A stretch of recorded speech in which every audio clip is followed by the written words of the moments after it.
the new appointed Social and Economic Justice Commissioners in. If all of you would, just give me a minute.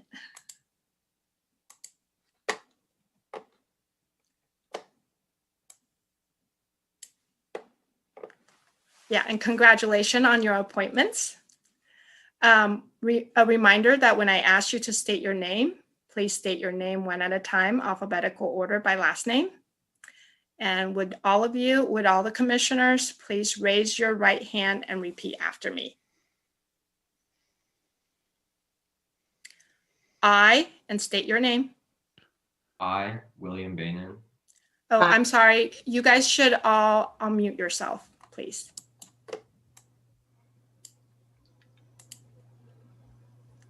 I, and state your name, please. I, William Bainan. I, Corey Dostie. I, Sierra Cannoli. I, Jim Lindsay. I, Karen Zapata. Do solemnly affirm. Do solemnly affirm That I will support and defend. That I will support and defend. The Constitution of the United States. The Constitution of the United States. And the Constitution of the State of California. And the Constitution of the State of California. Against all enemies, foreign and domestic. Against all enemies, foreign and domestic. That I will bear true faith and allegiance. That I will bear true faith and allegiance. To the Constitution of the United States. To the Constitution of the United States. And the Constitution of the State of California. And the Constitution of the State of California. That I take this obligation freely. That I take this obligation freely. Without any mental reservation. Without any mental reservation. Or purpose of evasion. Or purpose of evasion. And that I will well and faithfully discharge. And that I will well and faithfully discharge. The duties upon which I'm about to enter. The duties upon which I'm about to enter. William Bainan, do you attest to the oath that you just took? I do attest to the oath. Thank you. You may lower your hand now. Corey Dostie, do you attest to the oath that you just took? Yes, I do. You may lower your hand now. Sierra Cannoli. Yes, I do. Do you attest to the oath that you just took? Yes, I do. You may lower your hand now. James Lindsay, do you attest to the oath that you just took? I do. Thank you. You may lower your hand now. Karen Zapata, do you attest to the oath that you just took? Yes. Thank you. You may lower your hand now. And please go ahead and sign the oath that you have and send it back to me. So congratulations, socioeconomic justice members, and thank you for your volunteer effort. So the next order of business, because this is a brand new meeting with all new members, I would request if one of you would step up to be the temporary commissioner to lead the meeting until a chair and vice chair is selected at a later agenda item today. If there's someone that's willing to step up and take the few items, to lead the few items before the chair and the vice chair selection. Corey? Okay. So was that our call to order? Or we now have to do roll call as well? Yes. Yes. And I could do that for you, Chair Dostie. Okay. Please. And now I will turn the meeting back to you guys, the commissioners. Thank you. Thank you, Anne.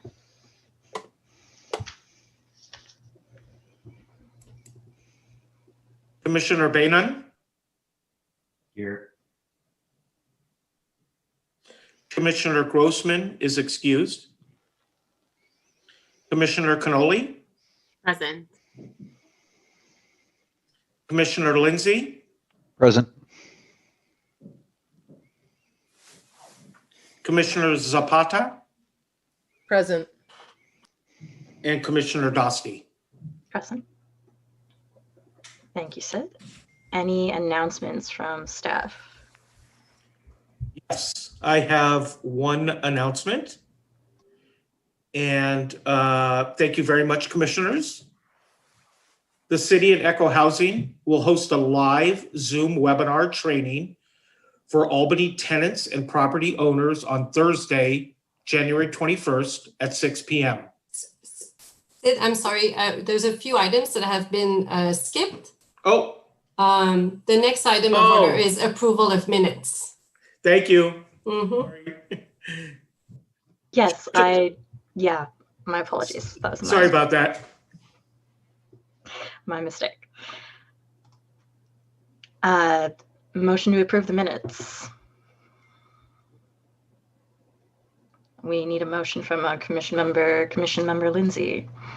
So I don't know about the rest of you, but I haven't read the minutes. So we can approve them unread. I have read them.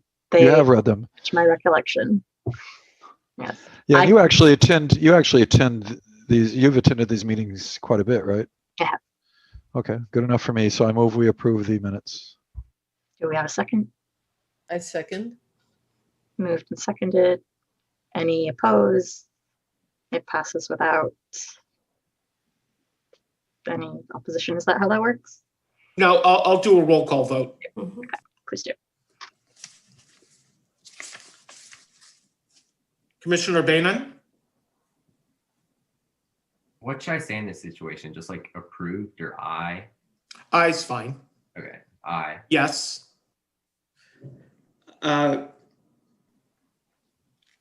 Commissioner Cannoli, Yes. Commissioner Lindsay, Yes. Commissioner Zapata, Yes. Commissioner Cannoli. She already voted. Oh, I'm sorry. And Commissioner Dosty. Sorry about that. I'll get it right. Getting into a groove. It's okay. So that is 5 approved and 1 absent. Minutes approved. And then it is public comment before announcements. So public comment, we have at least 1 hand raised. Sid, if you would bring in the first public commenter. You betcha.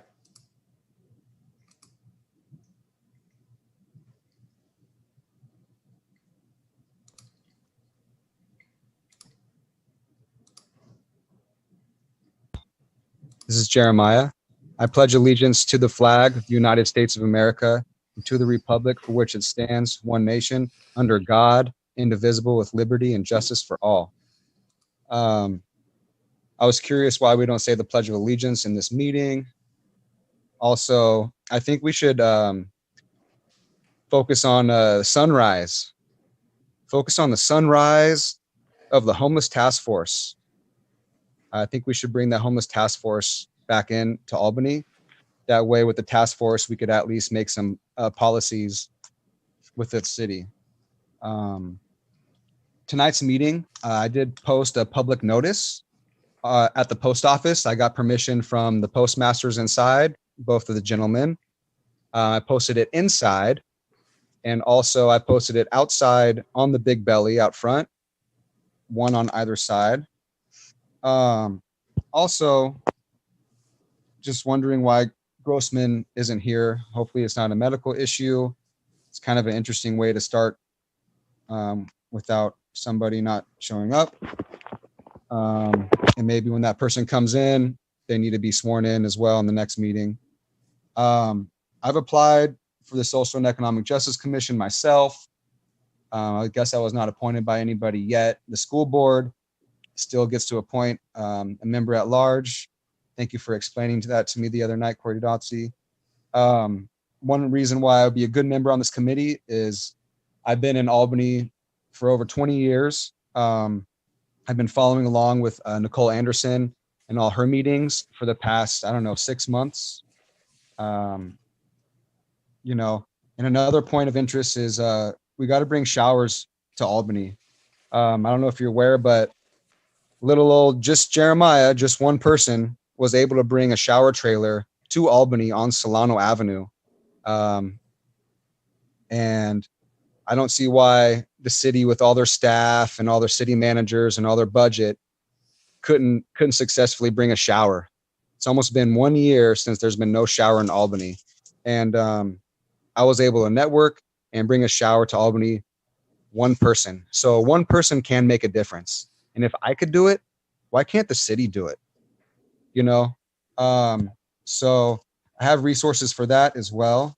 If you guys want to send me an email, or I'll write you guys an email. So yeah, congratulations to everybody here tonight. And I can't see my timer, Ann. I don't see my timer, Ann. I don't know where You I'm at. have 12 seconds left. Okay. Well, it'd be nice to post a timer for the public when they do their public comment, so we know what time we're working for. That sure would be great. So I want to make some comments on the next agenda items, please. Thank you. Jeremiah, if you look, if you switch your view to gallery view, I know you're not used to me not being the clock face. It is the Social Economic Justice Commission meeting. So if you look at the square that for Neighborhood Services Manager, he has the clock there. Oh, I see it now. Thank you. Okay. Thanks. Thank you. And we have 3 more hands. Sid, if you would move the next one in, please. Hi, this is Julie Winkelstein. I just wanted to welcome everyone and say what a wonderful.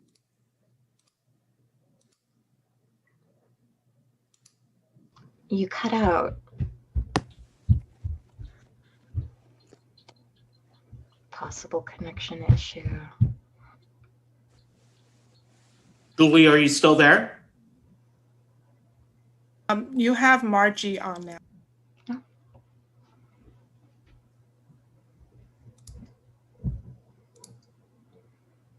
Sorry, Julie, can you go ahead and Sid, could you start the timer again, please? Yeah.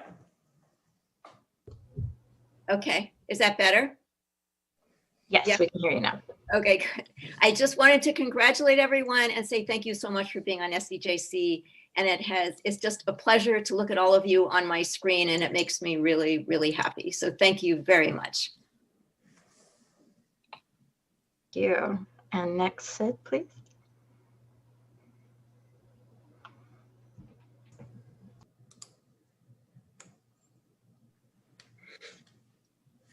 Judy, you're in.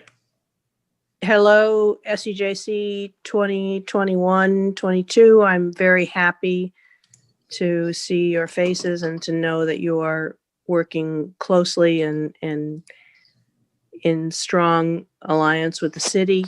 I really am delighted that you're carrying on. As a former member of the SEJC, I'd like to refer you back to the work plan from 2020.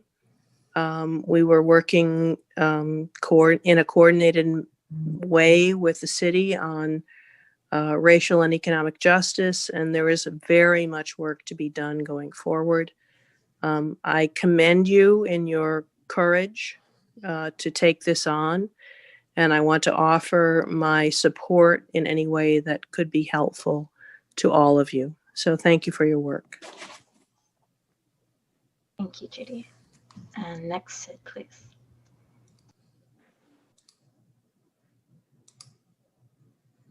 Margie, you're on. Okay, thank you.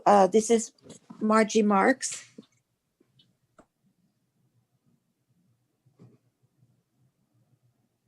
We heard your name. You're muted.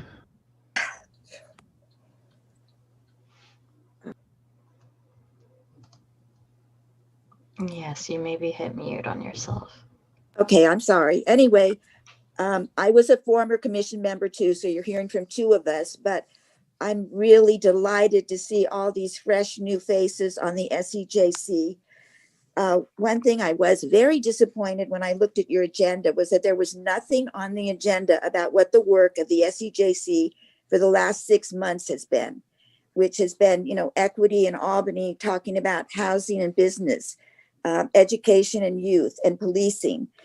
And I would really recommend that at the next meeting, you could have the former chair of the commission. I'm Greg Downs, a very capable person, could give you a report on what the work has been. I know individual commission members are willing to do that too, but it, needs to be out in the open in the public so everyone hears it. So I would really recommend that on the agenda for your next meeting would be maybe an opportunity for Greg to fill you in on that and on the work that was done. Like I said, it took up 6 months and it's not anywhere near finished. There's a lot to be done in Albany regarding that. So anyway, congratulations. Thank you for stepping up. I'm so excited about the new commission. It's really great. Thank you, guys. Thank you, Margie. Seeing no other hands, giving them a moment if anyone has been waiting. Just one moment, and we will close public comment. And now it is time for announcements, and we have a staff announcement from Sid, if you would. Yes. Thank you, Commissioner Dosti. Thank you, commissioners. The City and Echo Housing will host a live Zoom webinar training for Albany tenants and property owners on Thursday, January 21st at 6 p.m. The webinar will provide information on the city's rent review program, the Tenant Relief Act, and the Tenant Protections Act. Registration is open now, and it's available on the Echo Housing website. And that link is also posted on the city calendar on our city website. That's my announcement. Thank you very much. Thank you. And do we have any commission member announcements? Seeing none. Any presentations? Seeing no presentations. None. I believe there was a request from Jeremiah to comment on the next item, but I will assume that is 6.1 as the next substantial agenda item, which is what we are on now, which is the election of officers. So we are to nominate and select an actual chair and vice chair. The process for this, I believe we just ask for folks to nominate, and then we'll take public comment before voting. Yes, so you would make nominations. No second is needed. And you will vote on each nomination from the last nomination first. Okay. Commission Member Lindsay. So I've been thinking about this. I did talk with Greg Downs for about 3 hours and got a long list of things that the commission is assigned to do by the council and that, has been working on and stuff like that, and interviewed a council member and stuff like that. So, but Bart is the only one that has been on this, been on the commission before, and I was gonna recommend, I've never talked to the guy, but to recommend him as the chair this year. And then I was thinking it would be good to have a vice chair other than me, because when the standard in Albany there's no rule, but sort of the unwritten understanding is whoever the vice chair is sort of probably going to be the chair the next year. They're sort of getting trained. But Bart's not here, and that sort of throws a bit of a, I don't know, a key in the works or whatever. And so then I was thinking maybe Corey, because they have come to these meetings many, many times and posted on Facebook, very long, and very thorough reports. And so Corey at least has been to meetings for a long time and kind of knows what's going on, doing a fine job already. So I'm going to nominate Corey, and I don't know what people think about nominating Bart. I don't know what's going. I just don't know the man and what's going on. But I think the first question is if nomination of an absent member is something that could be approved. If staff knows the answer to that. And do you mind chiming in on that? Yeah, give me a minute. Okay. I'll come back. You guys go on with the Okay. process. Thank you. Commission Member Zapata. Yeah, I just wanted to, I guess, reinforce the nomination of Commissioner Dostie.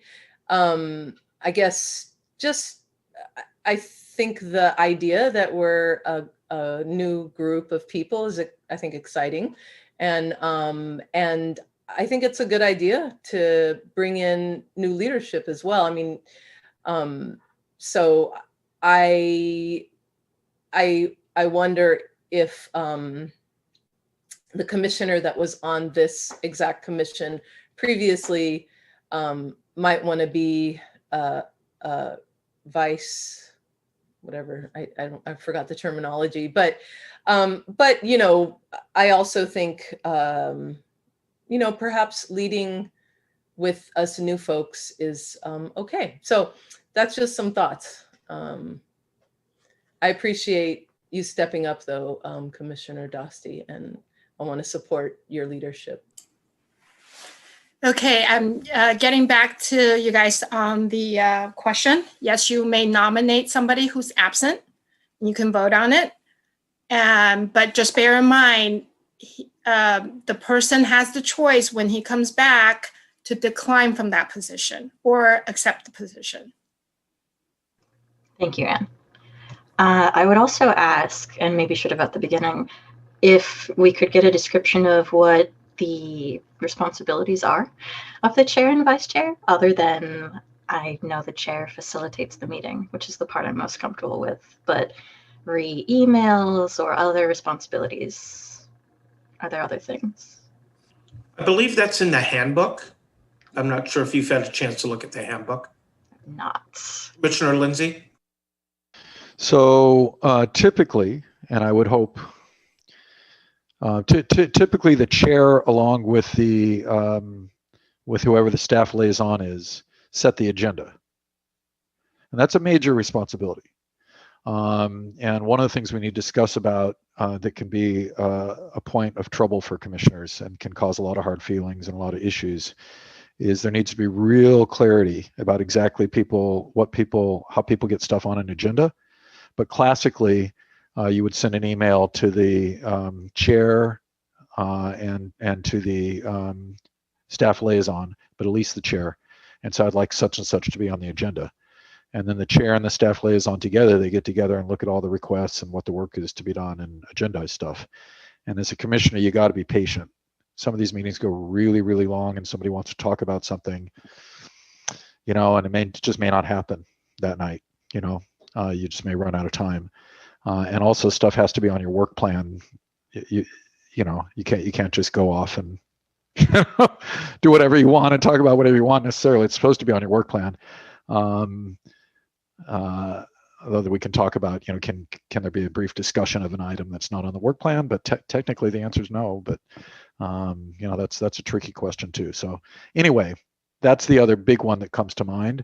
There's also sort of some leadership stuff going on. That's not, again, you know, if you're a good chair, somebody's not coming to a meeting, you might check in with them about it. You know, if you don't know why or something like that, or those sorts of things. But that's kind of it from when I've done it in the past, anyway. Thank you.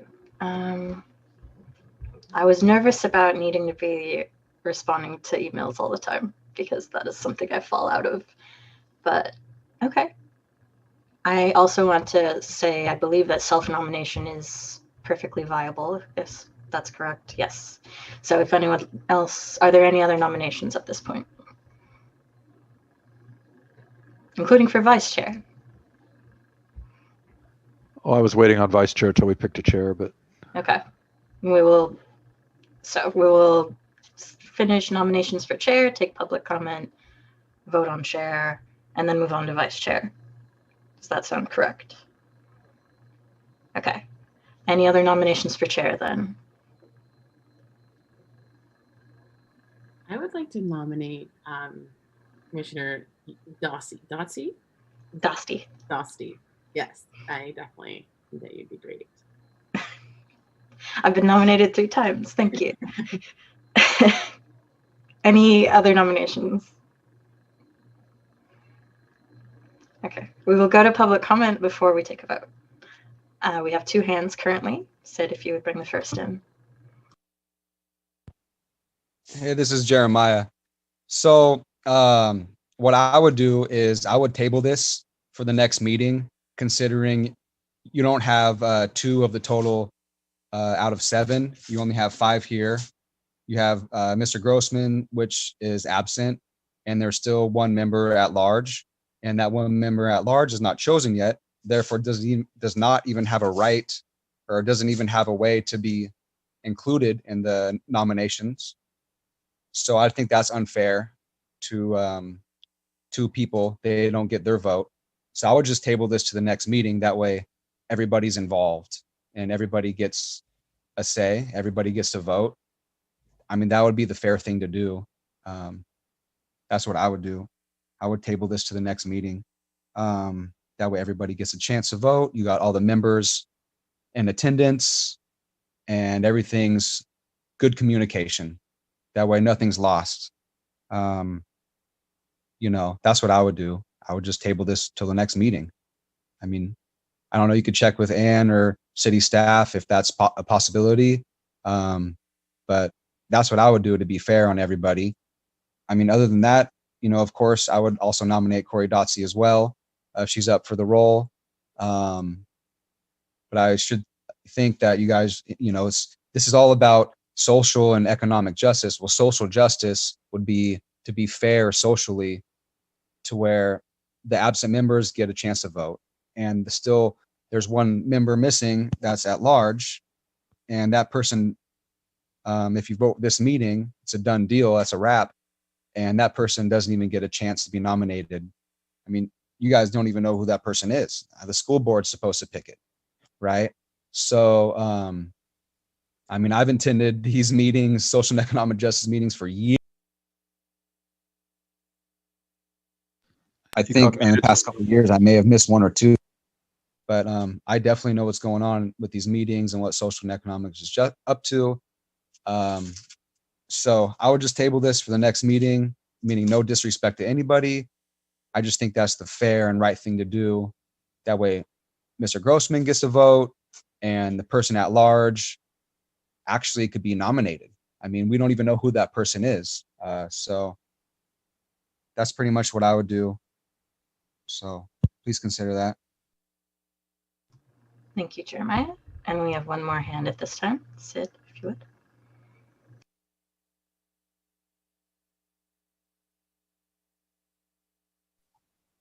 Hi, I'm just really excited to see Corey Dotsie being nominated for chair, and also want to point out that Corey uses they, them pronouns, that Jeremiah misgendered them. And I also like to say that I don't know if we're supposed to be talking about vice chair, but I would love to see Commissioner Zapata be vice chair. I would like it if Bart Grossman did not have one of these positions. I totally agree with what Commissioner Zapata said about new people being, how wonderful it is to have new people, and we really don't need the same people running the meetings again. And I also am so appreciative of the diversity that I'm seeing on my screen right now. So I would love it if neither the chair nor the vice chair were a white man. Thank you. I'm seeing no more hands at this time, giving it 1 second for any last minute folks, and bringing back from public comment. So there is an obvious question to city staff of, do we have to pick a chair and vice chair this meeting? It's completely up to the commission. Okay. Commissioner Lindsay. One thing that's annoying for people who speak from the public is when they get no response. There are rules in Brown Act about that, but this is speaking to this point. So I just want to say that while maybe in some sort of purist way, it would be better to table this. If we actually want to accomplish stuff this year, because there's a real threat of that not happening because of the number of things that are assigned to us and the largeness of the task. We're going to have to be very focused, really prioritize, and kind of determined to get stuff done. And we just can't, we don't meet again for a month, so now then we have no chair for a month. and we have a pretty much a consensus. It's not like it would be, that this is controversial at this point. So I certainly will not move to table this. I think we ought to take a vote on it. And I want to also say I completely agree with Julie. I like the idea of Commissioner Zapata if she's willing to do it, of being the vice chair. But the motion that's in front of us at the moment is for Commissioner Dosti to be the chair. Okay, thank you. I will ask staff also if there is restructuring possible or prohibited, how that would work if we wanted to change who was chair or vice chair, even if not, at the next meeting in a year. Is this an appointment for 2 years? No, it's an appointment for 1 year. Well, this is an appointment for 1 year. Mhm, yes. Right. But then it is set for the year. It usually is, yes. Okay. I'll let Anne, maybe Anne has more clarification on this.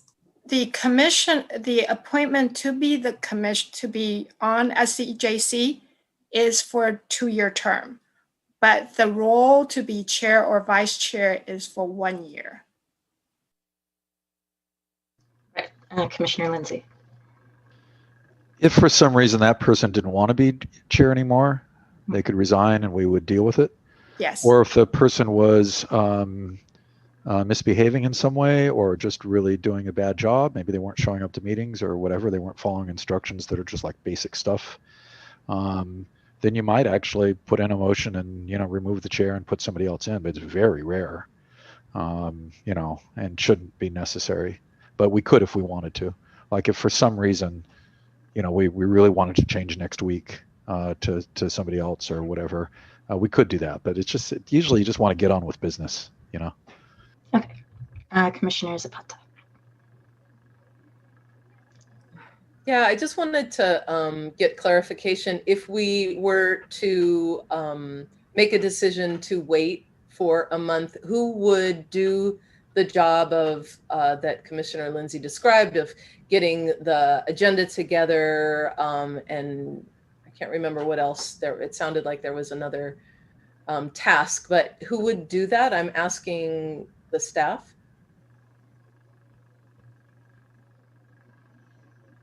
I'm uncertain. So Isabel, do you mind chiming in on that if you know, or Anne?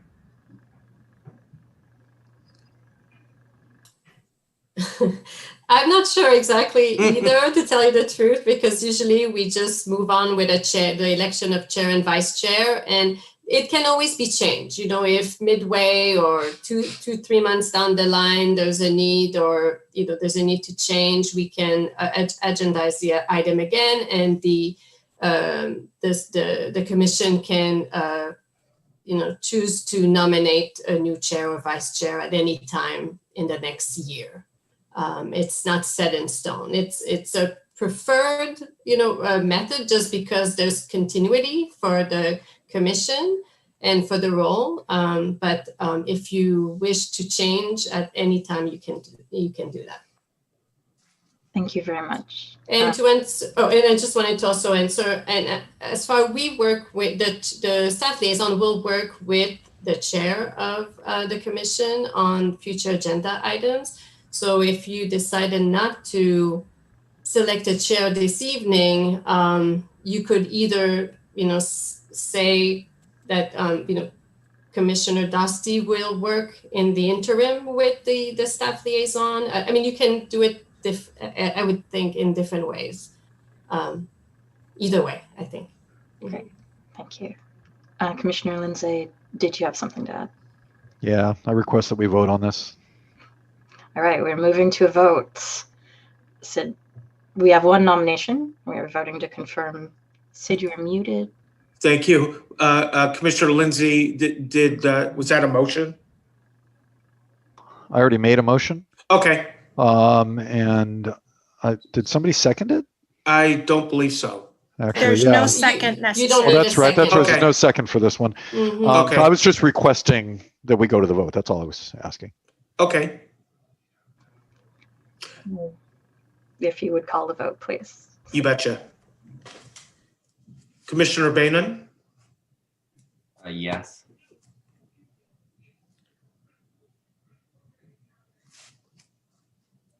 Commissioner Cannoli, Yes. Commissioner Lindsay, Yes. Commissioner Zapata, Yes. Commissioner Dostie. Yes. Now Chair Dostie, congratulations. Thank you. Thank you all. I did not expect that, but here we go. Nominations for vice chair. Commissioner Lindsay. I nominate Commissioner Zapata. Commissioner Cannoli. I do the same. I second that. I also believe Commissioner Zapata would be great in that role. Okay. So having consensus already, we will take public comment, as I said that we would. There is one hand already raised. Any further discussion before that? Seeing none, we'll go to public comment. Please sit. Good evening. This is Jeremiah. So we're nominating a vice chair. I was just curious, anybody on this commission, has anybody on this commission ever attended a Social and Economic Justice Commission meeting before? Like last year or the year before or the year before that? Or is everybody kind of just brand new? I was just wondering like the experience level on any of these new people on this commission that have been appointed. I've never really seen or heard from Zapata before. Ember Bainan, I don't know. Sierra, I've met Sierra before at the laundromat. Lindsay, I believe Lindsay, you were on this commission last time. No, okay. You look familiar though. You got a good vibe about you. You seem really professional. You might make a good vice chair. Just you seem like you know how these meetings work. I mean, I'm a longshoreman at the Port of Oakland. I'm the North Coast District Council representative for my union. I'm on the safety committee. I'm on the executive board. I mean, I attend meetings all the time with longshoremen, so I know how meetings are ran. I go to my union meeting all the time. So I'm just wondering the experience level on people, if you've ever attended professional meetings like this. You know, do you know how to make a motion and all this kind of stuff? So I would just want to go with the person with the most experience as a vice chair, you know, just in case the chair, you know, is absent for whatever reason. You got someone that steps up, that knows the game, that knows how to, you know, take care of business, like Lindsay said, because that's what it's all about. Taking control of the meeting, that kind of thing. And Dossie, you're doing a great job so far. My goodness, wow. Yeah, Corey, you're doing an excellent job. So yeah, my vote for you definitely goes for chair. It already passed. That's great anyway. So my vice chair nomination, I'm just not sure at this point. Everybody seems kind of like a bunch of newbies. So I would just go with the person has the most experience, for you guys to think about that amongst yourselves. Zapata, I looked you up on Google. You're a Berkeley teacher, San Francisco teacher. You seem pretty professional, that you would work on schools and improving schools. So I might, you know, I think I might go with Zapata. Yeah, I might go with Zapata for vice chair. That's my nominee. There you go. And just in time. Thank you. And seeing no other hands for public comment, giving it 1 second and bringing us back. So we have one standing nomination for Commissioner Zapata for vice chair. Any other nominations last minute? Commissioner Lindsay. Oh, you hit me. I just have this thing of trying to respond when people speak. You know, so just real quickly, I would absolutely decline. Yes, I have the most experience. So what? We need some new voices and some new people, and I'm happy to help. anybody in learning the new role. And I'll tell you right now, for both of you, staff will help you a lot if you just ask, right? Read the training materials, talk to staff. They will help you up the wazoo. And so will I, if you have any questions, as long as we're within the Brown Act, we're not talking about policies and things like that. So I absolutely decline. And let's get some new leadership going in the city. So. Thank you. I appreciate the response to the public, and I wholeheartedly agree. Any other comments? Do we have a motion to take this to a vote? You don't need a vote motion, just the nomination has already been made. Thank you, Ann. Okay, then if Sid, you would call the vote. Gotcha. Commissioner Bainan, Yes. Commissioner Cannoli, Yes.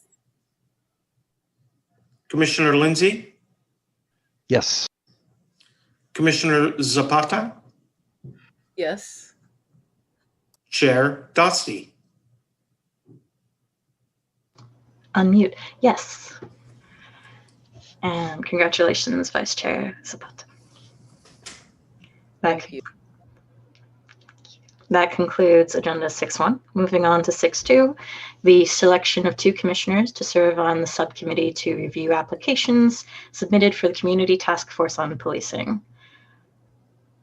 We will be joining 2 members of the council, I believe. Chair, if you'd like, I could give a brief synopsis of the staff report. Please. Tonight, the commission needs to designate 2 SEJC members to serve on the subcommittee to review applications for the Community Task Force on Policing. The task force will include 14 members, one of which will include 1 council member and 1 SEJC member. The initial application submittal deadline for appointment to the Community Task Force on Policing is January 7th, 2021. Per resolution number 2020-107, the council to select 2 members of the city council to serve on a subcommittee with 2 members of the City Social and Economic Justice Commission to review applications received and make a recommendation to the city council for appointments to the Community Task Force on Policing. Staff will coordinate with the subcommittee members to identify meeting dates and distribute all applications received for review by the subcommittee. As noted by the city attorney, the meetings of the subcommittee will be subject to the rules of the Brown Act. The subcommittee will provide a recommendation to the city council regarding appointments to the task force. This recommendation will be subject to the review and approval by the city council. Thank you. Thank you for that report. Are there any questions for clarification on that, Commissioner Lindsay? The Brown Act is mostly about secret meetings, of course, and preventing that and doing business in public. But the Brown Act allows, when you're discussing personnel or contract issues, legal issues, things like that, that the body can meet privately so that, no embarrassment and you don't give up information. In case of a contract dispute or a legal dispute or something. So in this case, you're not saying that this 4-member body would meet in public like this, are you? To go over. Yes, my understanding. Really? So I've been following this closely. Okay. It is because it's combining different bodies. So because it is 2 different bodies, the council and SEJC, we are subject to the Brown Act. My recommendation then is that we not use applicant names, that we use numbers or some identifying thing like that. But otherwise, yes, we will be discussing demographics possibly, along with just who we think. In an open meeting like this, is that the case, staff? That it would be an open meeting like this? Is Commissioner Dostie correct? That is correct, yes. There was some opposition from council because of concerns about confidentiality and this sort of thing. All questions on demographics were optional. And I do expect that we will have a discussion at the beginning that whoever is on the subcommittee will have a discussion at the beginning about how to conduct it in a way that is respectful but also obeying the Brown Act. So, any other questions about this item? It has some intricacies, yes. Okay, so we are picking 2 of our members, and we, again, don't have Commissioner Grossman here, and we don't have another member yet, but I believe this one has a deadline because we'll be combining with council, so we do need to pick 2 people today. Commissioner Zapata. Vice Chair. Yeah, sorry. I've been also kind of slightly following this. I do think it's a very exciting group that's getting together in terms, I mean, in particular, what is happening with the scrutiny that's being shown to the police is really important, and that that an eye be on our police department, I think, is really critical. So I'm excited about this this work and that we could be part of it. And so I would love to hear if anyone in our crew is interested and has you know, some understanding or background of you know, or any activism or, you know, thoughts on this, because we do, you know, I think it's important that we find folks to be part of this group that are you know, frankly, have perhaps a critical eye on the police, and that's what's happening in social justice movements in this country. And so I'd love to hear if anyone on the call is so called, and yeah.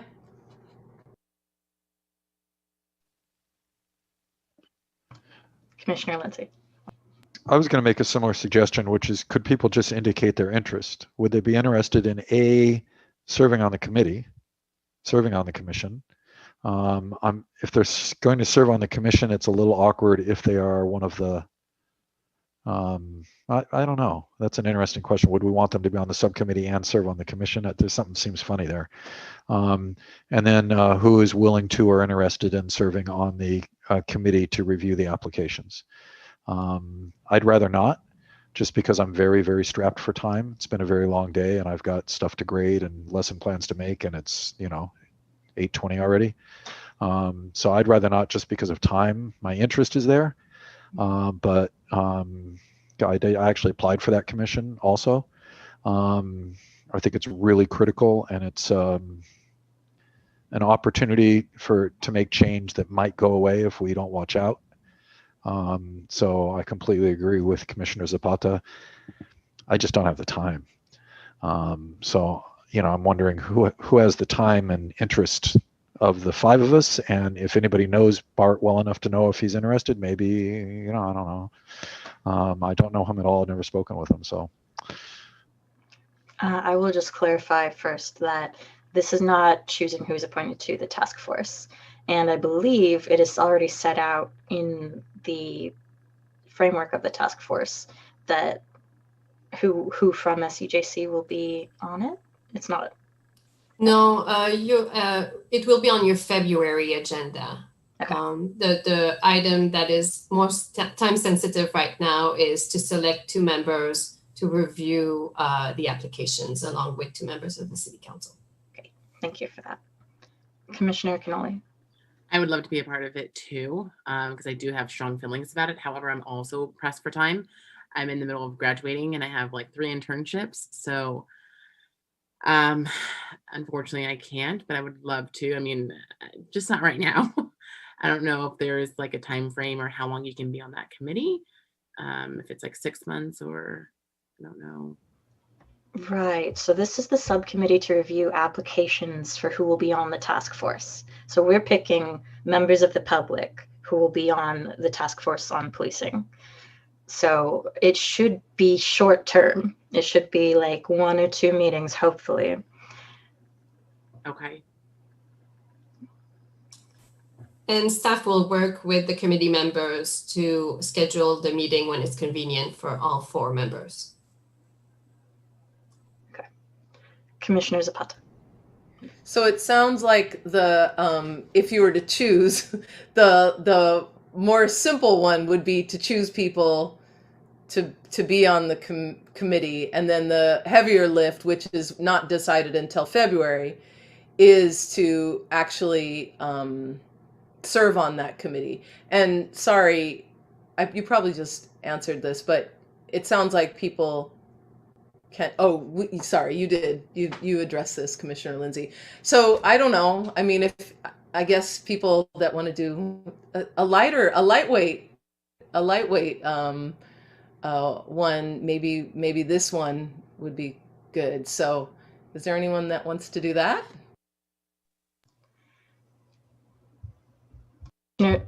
Commissioner Bainan. Yeah, I'd love to help on the subcommittee. A lot of my peers are really interested in this. I think I'd be a great voice on that subcommittee to kind of bring in the youth voice and make sure that's represented. The subcommittee reviewing applications. Yeah, the reviewing application subcommittee with the city council. Great.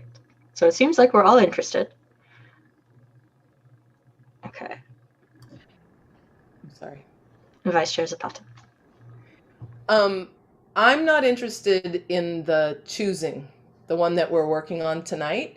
And it sounds like Commissioner Bainan and Commissioner Cannoli, am I correct, are interested in that.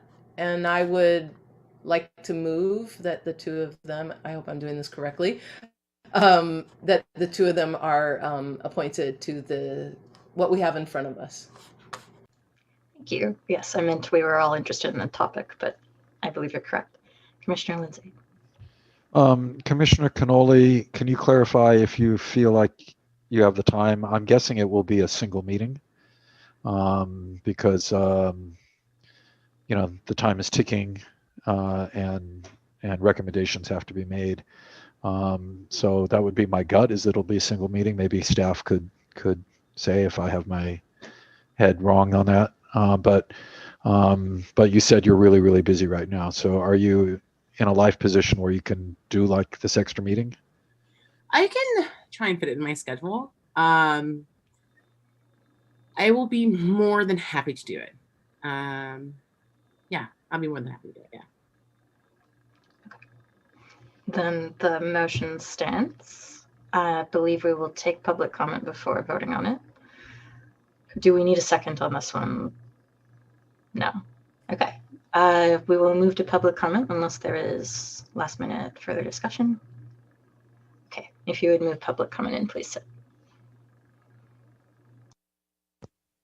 This is Jeremiah here, you guys. It kind of sounds so strange that so many people on this commission have so many other things to do than to do this. Don't you guys remember swearing an oath in the beginning of this meeting? But it seems like your priorities are your job or something else. This doesn't make sense to me. You guys are all saying you don't have time. You don't have time. Well, this is a commission that you're on. Like, if you don't have time for this commission, then just drop out. Like, I don't get it. Like, I would love to be on this commission because I would love to get to choose people because I know Albany people. You know, I mean, do you guys know Albany people? Do you know what's going on? Do you guys even know why we're having this police task force? I mean, does any of you know Nicole Anderson? I mean, has any of you been watching for the past 6-7 months Nicole Anderson's presentations? I mean, I have. I've seen all of them. I know exactly what's going on. Yeah, this is just so sad to me. We have, like, I don't know. I mean, in the respectful way, it's just, I'm just curious, like, you know, you guys got to, like, kind of know what's going on. The reason why we even have this task force, it all stemmed from Black Lives Matter. Okay. At the Port of Oakland, I was in all the rallies for Black Lives Matter at the Port of Oakland. The rally started at the Port of Oakland. We marched all the way to City Hall in Oakland. We did it 2-3 times. We had Danny Glover speaking. We had all these people speaking.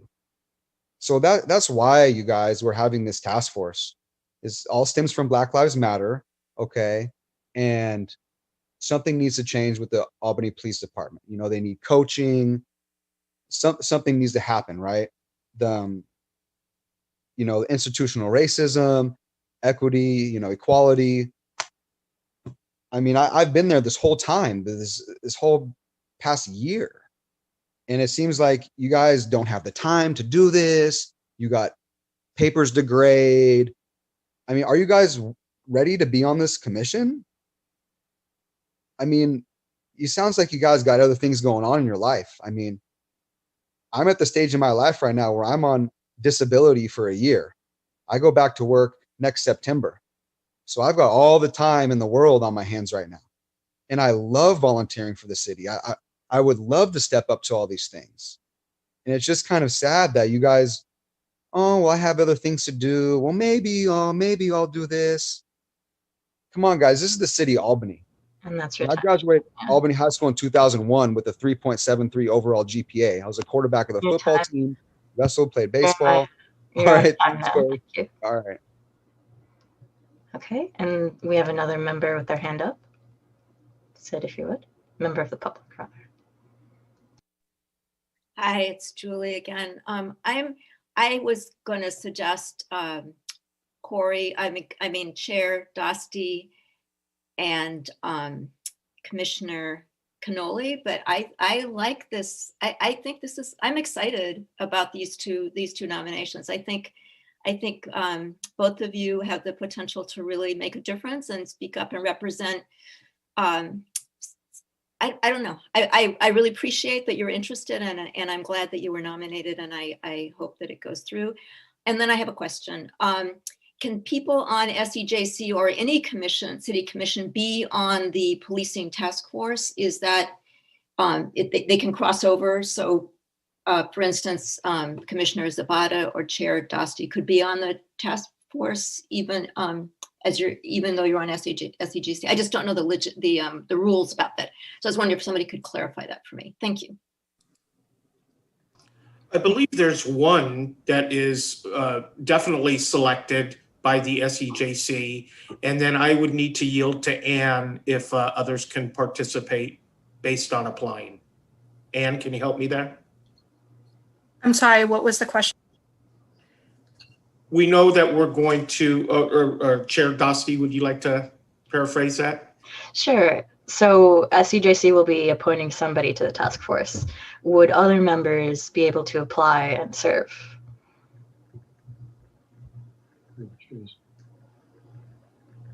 Would members of city commissions who are not directly appointed because of the framework of the task force be able to apply and be selected to serve on the task force on policing? You should be able to apply. Of course, the selection is dependent on the people who's making the recommendation, also the council. Right. Okay. Commissioner Lindsay. I don't think there's anything in our city charter or state law that prevents somebody from serving on two commissions.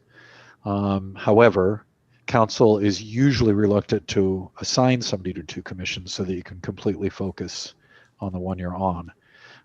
In this case, there was some questions about how the task force was going to happen. And I think to alleviate some of that concern, somebody was asked, the council decided, I think wisely, to put somebody from the SEJC on the policing task force. I think that's a good call. Whoever does it has going to be on two commissions, my lord. But you know, bless you, whoever's doing it.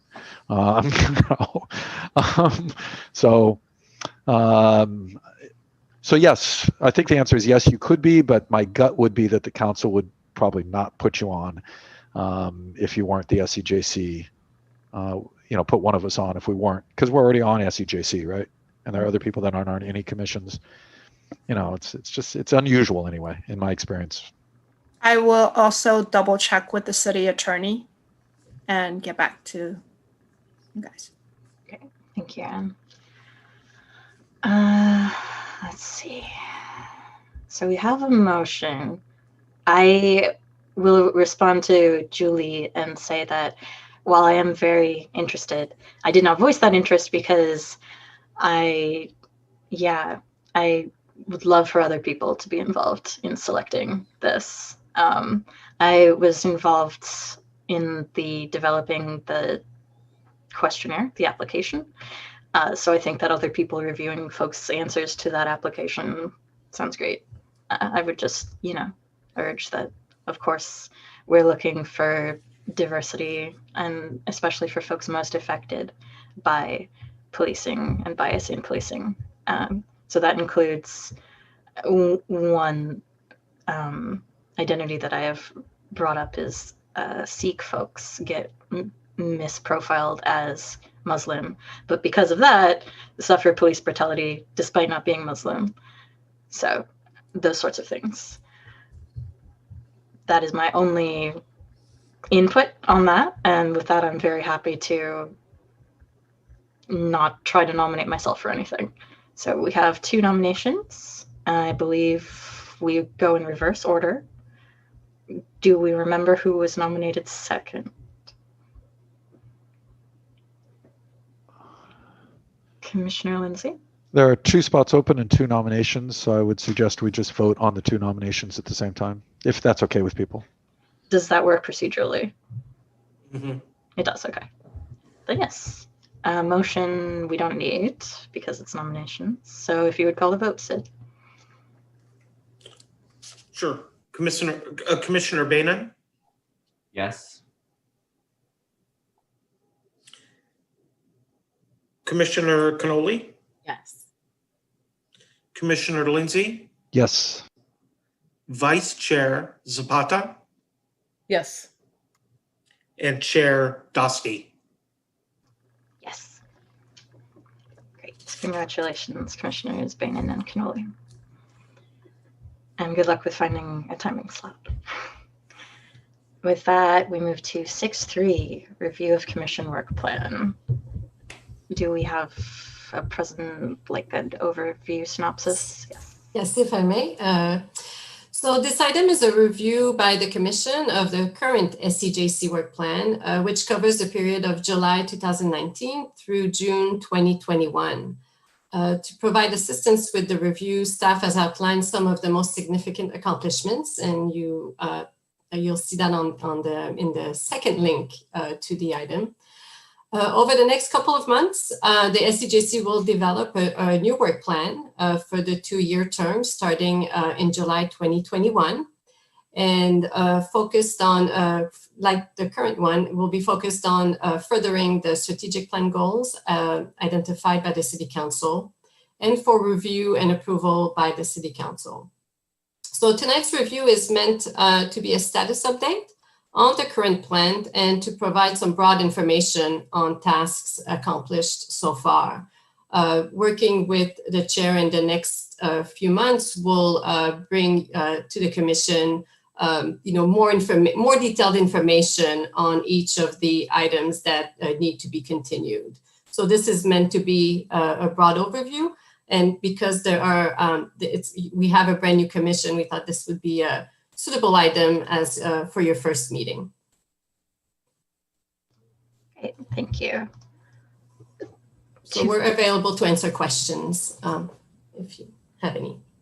Yes, I have an initial question, which is, are we amending this in any way? Is that optional? Is that recommended? Is that not? Well, at this point, I think you'll be working on a new work plan in the very near future as the council starts to outline their own strategic plan. The work of the commission will parallel the work of the council, and you'll be working on a new work plan. So this update is really meant to be informational. At this point, any changes to the work plan would have to go to the council anyway. So our recommendation is to, hold off on making changes right now and start working on a new one in the next few months. And that will not be approved until June, July, though. The timing right now is unknown, just because we're waiting for also council to, to start their own process. But usually the approval process is in April or May. Yes, so, in the next few months, you could certainly, because this current work plan is effective until the end of June. So there is, some work items that can be pursued in the meantime, in the next few months. Vice Chair Zapata? Yeah, that was my question, when it was in effect until and end of June. Okay, that I just heard that. I guess the one comment that I had about this, let me see.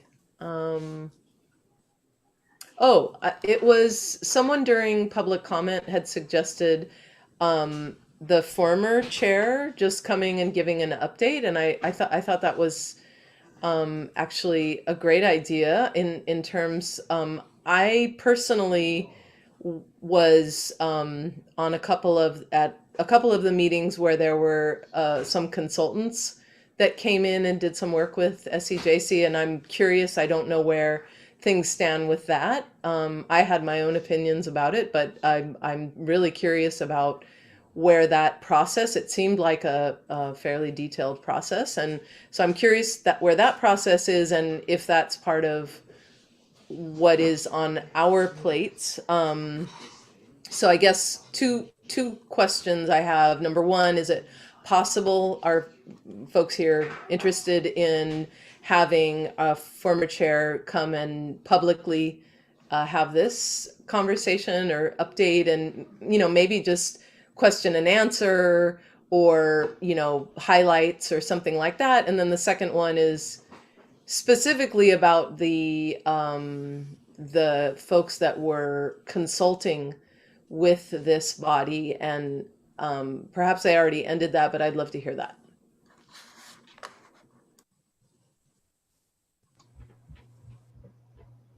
Commissioner Lindsay?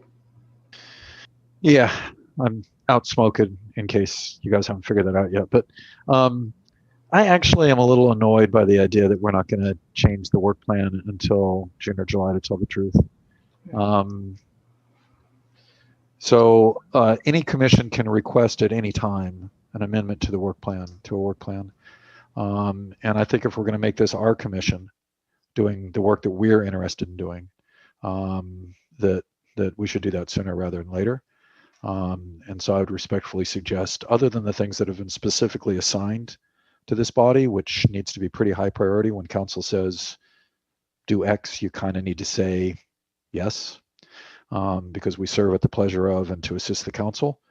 But I think that we should, there's various things we have to do, like review the rent review board and Albany Project Hope and the sugar sweetened tax, and 3 or 4 things that are like specific review processes that I believe we need to take rather seriously and do a good job on. But for the other things, I would like to see, where people's interests are and what we think the city's needs are, and propose our own work plan. Probably, I would propose that we do that in February, so that people are excited. We're all volunteers, so people are excited about the work we're doing and are energized about the work we're doing and believe in the work we're doing, and not just the old plan. There's probably a lot of the old plan we want to keep, but I have definitely been going through the current strategic plans, goals, and objectives, and connecting them to things I would like to do on SCJC, which we would, I believe, need to incorporate explicitly into our work plan. And yes, I agree. I would like to do that. Maybe not today. I don't have it fully drafted. I can talk about some of my interests and what I'd like to achieve. Did Vice Chair Zapata, were your questions answered? I can answer the question about the consultant's work. So the consultant has still some work to do as part of their scope, and we intend on having them come to the SCJC at future meetings to continue to work with the SCJC on the work that's already started. you'll see that as part of the work plan update, we mentioned that there's an interim report that was reviewed by the SCJC in December, and that report is available on the city website. If you want to familiarize yourself with that interim report, it's on our social equity and inclusion website. And as far as modifying the work plan, you're more than welcome to modify or to work on a new work plan in February. And when you feel like it's completed, or good, you feel like you've summarized most of the work that you envision doing, then we would schedule a time for you to present at the council for their feedback and approval of your new work plan. So you don't need to wait until June or July. It usually takes a commission, a meeting or two. So that's why I said April or May, because if you start in February, then you may need 2 meetings to, do some research or write it up and have it reviewed by the commission. And then, you go to council in April, at the first meeting in April. So you can do that as well, of course. And if it's the desire of the commission, I can certainly go over the work plan update, and we can talk a little bit more, because this was meant as an educational piece as well, to kind of go over some of the items and answer any questions you may have on work previously done, and such as the work with the consultant. So. Great. I think that could be very nice if we don't have further discussion before that. Okay, if you would, please. Actually, Vice Chair Zapata. I guess, well, I'm going to read the report. I guess I'm just worried. I mean, I'm going to be honest. Like, I work in education where consultants are very pricey, and they're involved, and I have lots of different opinions about consultants, but I do.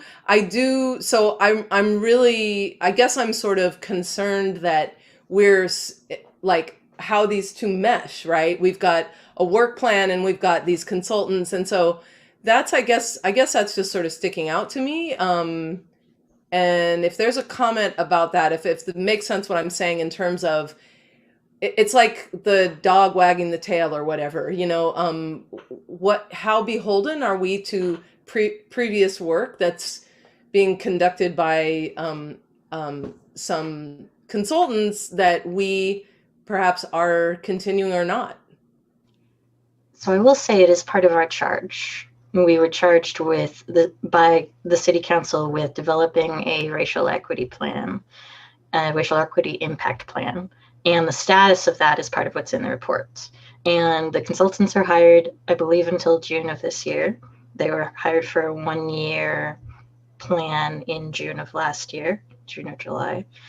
And I'm not sure how many work hours they have left and which are allotted to us is the main thing. But it is part of our charge to continue working on this plan, according to the old council.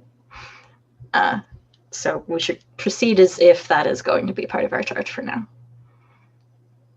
The amount of work with the consultants that will be, I don't know. But it's listed under other in the past tense in the update, but it is, I believe, a present tense. Yeah. And I do think that's important, that this work that they've been doing is not complete. And it is an interim report, and that it is valuable, and that we continue to extract value from it. Okay, other comments before we walk through some of the history on things, which I would find very valuable. Would other folks find that valuable? Okay. Isabel, would you please give us a sort of overview of some of the history on these things? You are muted. Sorry. Okay, there we go. Yes, so I'm going to go over the second document that is on the website, so which is titled Social and Economic Justice Commission 2019-21 work plan update. So the first item was to promote, and the items in bold are objectives from the council strategic plan, the current council strategic plan. So that matched, what the SCJC is. I'm sorry. Any chance you could just share your screen and bring it up so everybody could see it that's at the meeting? Okay. Sid, is that okay? I have a lot of screens open right now, so I'm just I'm concerned that I might not find it. I'll get that up That's soon. great. Okay, if you go on the website, there's a link. Yeah. Okay, thank you.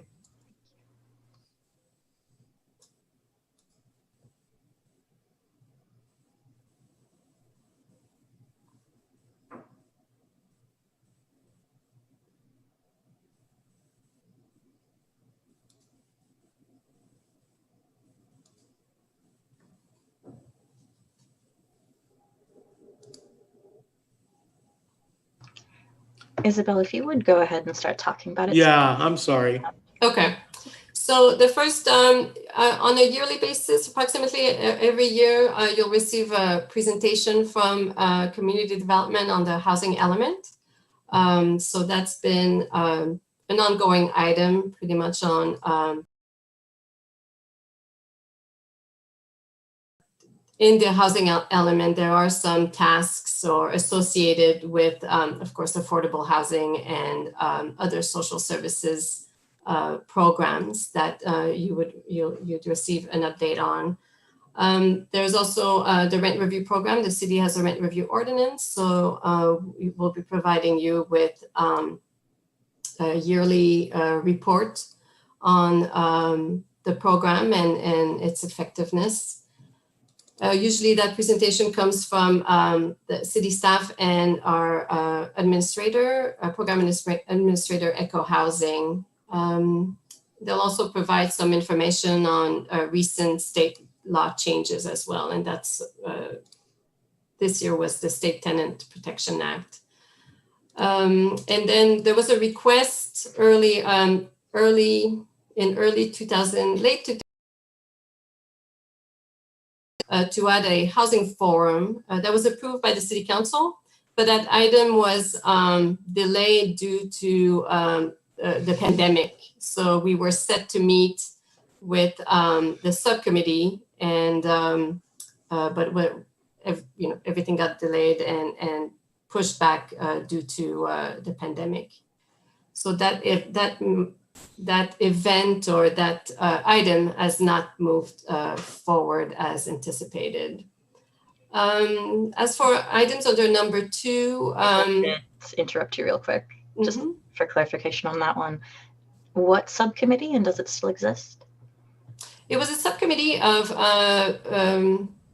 Commissioner Grossman and Commissioner Kerr at the time. So Commissioner Grossman, it potentially could continue, but I think that as part of your new work plan, it would be a good idea to have a discussion about whether or not this is something that the new commission wants to continue, and if a new subcommittee should be put in place to further that item.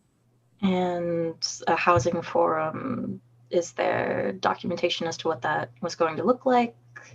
It was in the very early stages, so we didn't have nothing concrete. We do have, there is some information that we can find from the packets, previous meeting packets that was submitted by the subcommittee. So there is some information as to what the intent of the forum was, but we weren't able to move the event further.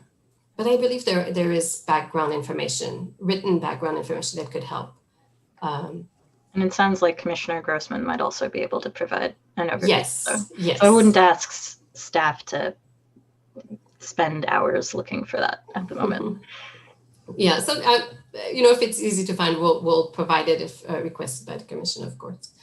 And then number 2 is, the first 2 are, reports, Albany Cares and Project Hope, so regular reports on data and how the programs are going. The tax exemption and renter rebate application also is a report that we provide to you on a yearly basis. And you do provide, the commission has provided input on our outreach efforts to provide on our outreach efforts on the tax exemptions. And the commission also did recommend that city meeting agendas be posted to the kiosk on Solano Avenue, and those are now being posted in that location. And then under continue to promote community-wide inclusivity, the commission provided an aging in place report to the city council, recommended the city council consider an EEO4 report on the city website, on the city's workforce, and it is now posted on the city website and on the Human Resources Department webpage. And the commission also recommended the city council consider collecting demographic information from advisory board members. So we'll be doing this now after all the appointments have been made, and provide that information in early to mid 2021. And the commission also recommended the city council consider a process to ensure inclusivity is considered in staff reports. And the revised the staff report template was revised and now includes a social equity and inclusivity consideration section. And then under promote health and wellness, the commission provided a recommendation to the city council on health and wellness programs to be developed with sugar sweetened beverage tax revenue. The commission will be tasked with this again, as it is in the written in the language of the tax. The city council workshop is usually in April, so we would probably bring this to you at your February or March meeting to ensure that you have a recommendation ready in time for the workshop in April. Okay. But all of section 3 sounded completed already. Is that an accurate? Section 3. Yes. Yeah, I would say that those were achievements that were, taken on by the commission and accomplished. Yes. Mm-hmm. And then under other, the commission received and provided input on a draft climate action and adaptation plan strategies, worked with the consultants, Nicole Anderson and Associates, to advance the creation of a racial equity impact plan. As I mentioned earlier, the interim report was presented to the SCJC in December. It's available on our city website, on the social equity and inclusion webpage, or if you go back to that meeting date on our calendar and to the packet, the link to the interim report, you'll find the link to the interim report there. And then the commission selected 2 members of the SCJC to join a committee to develop the framework for a community task force on policing. And this happened through the month of August and September. And the commission also recommended the city council consider sending a letter to the Alameda County Behavioral and Mental Health Services with a copy to the Alameda County Board of Supervisors. And lastly, the commission requested to the city council increase the commission membership by 2 members, which was approved. There was a change made at last night's meeting. Instead of 2 at-large or 2 council as a whole, we will have 1 council as a whole and 1 Board of Education appointment. Thank you. Yes, you're welcome. It sounds like other is also complete, except that we are continuing to work on the racial equity impact plan. I'm correct that is still part of our charge? Yes. Mm-hmm. Mm-hmm. And then is the Alameda County Behavioral and Mental Health Services issue, does that fall under our purview? Because I know SCJC was talking about it and it hasn't been resolved, the Berkeley Mental Health Services. Right. it's a huge issue, and it's going to take some time to figure out. But basically, as a result of the council, there's a subcommittee of the mayor and vice mayor at the time did meet with the Supervisor Carson's staff to kind of just talk over the recent changes to mental health services provided to Albany residents. And we're pursuing conversations with the staff to figure out, the best way to provide services in Albany now that mental health services have pretty much switched over to the county and are no longer provided by the city of Berkeley. But that falls within our work plan? You could certainly, if you wanted to have a more concrete item on your next work plan, you can certainly discuss that as a commission and then bring that up to the city council. But you would not consider it to already be in the work plan? Aside from the action that was created, if you look at the actual work plan that was approved, I don't think there's anything specific to mental health. I can look again. So despite the objectives being very broad, we have to have the specific items under the objectives in our work plan, correct? Yeah, because there are actions, it's, if you have a very broad item, then it may be more difficult to identify what the commission will be working on specifically, but it's really, how comfortable you feel, as far as the writing of your work plan and what you want to present to the council. Okay. Mm-hmm. I know that there can be a time delay if poster falling down. Oh. There can be a time delay if something is not considered within the work plan, and then we need to bring it to council, and then yes, so you do need to do a work plan amendment. Yeah. If you wanted to amend an existing work plan, you'd have to. There's a form to fill out, and it has to go to council for approval. Okay. Mm-hmm. Okay, so we could have a topic like continue working on mental health services. Mm-hmm. Mm-hmm. Yeah. Okay, that would allow us to address any urgent changes, like the one of, actually the city of Berkeley will no longer be providing these things. Okay, Commissioner Lindsay. Yeah. So we're talking about work plans. It sounds to me like staff in the city are all over it already, because it's an urgent thing that just has to be done. And I'm sure city council will decide pretty soon, because this was a major kind of surprise, as I understand it, talking to council members, the existing council members. Nobody really quite expected this. So, council, I think it's fair to say the city's scrambling already. To deal with this. Our work tends to be broader, slower things, not necessarily urgent in terms of the deadline is in 2 weeks or the deadline's in 1 month or something like that. We just don't move at that speed. But if we wanted to do long-term stuff on the health and wellness side, we had interest in that, then we could have a 2 or 3, because we have 7 members now. So Brown allows 3-member subcommittees. Could be on a health and wellness one when we, if we're gonna start working in February, that would be one of the ones we could talk about for sure, right?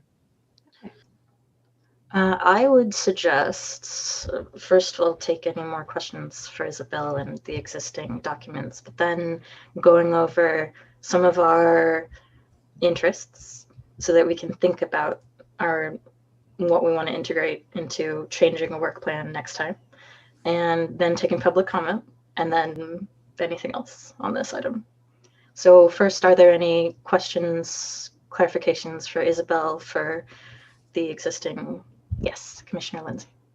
So if I'm looking down and stuff, it's not because I'm not paying attention. It's because I take massive notes, and I think by writing. So, is it right that our key 3 things in the old work plan, other than standing work, reviewing some reports, sugar sweetened tax, and giving recommendations to council on those things, other than that sort of thing, the racial justice, may come under a different name, but racial equity impact plan being the primary thing there.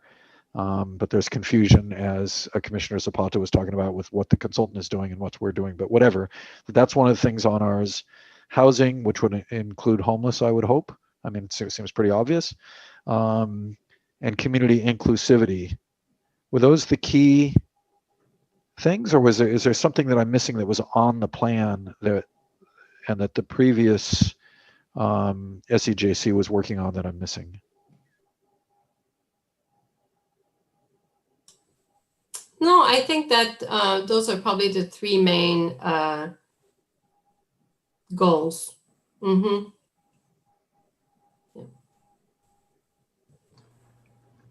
Other questions regarding the work plan documents, what we have right now, what we just went over with Isabel, history, recent things? Okay, it was very helpful to get. I've been attending meetings pretty solidly for about 6 months, but getting more than that is very, very helpful. Now I'd like us to talk about our interests. What areas do we see? What possible? I've been brainstorming things to maybe add to the work plan, and we'll propose them next time. I think that we'll probably put that on that agenda. But just to get a sense of each other and where our interests are right now. I can say straight off the bat that trans stuff, queer, trans, intersex stuff, LGBTQIA plus stuff, and where that intersects with health in hospitals, language in policy and procedures and documents, obviously all of the racial equity stuff, policing stuff. These are already in our charge though. I'm interested in expanding housing, making sure we're also looking at RVs, cars, tents, those aspects of homelessness, connecting those to the eviction moratorium, making sure that there's hygienic, right, for supporting public health and safety, showers, public showers, hand washing. How are our public bathrooms doing with COVID? I know parks are closed. Are the public bathrooms at parks closed? Syringe exchange. I don't think that we have one. I think that would be really nice to be able to possibly do, to recommend. I know the cannabis ordinance exists, and if that is going anywhere, I would want to provide input about it being done in a racially just way, because often these things end up being white dominated. I'm also very interested in young disabled folks, folks who are under 65 and don't qualify as seniors, but who have chronic disabilities that make it difficult to do activities of daily living, and what services there are, whether CARES covers them, to what extent, all of those things. And and park benches being both disabled accessible and fat accessible. So my key identity sort of, and I do think about it often in terms of identity things, is I myself am trans and queer, and I have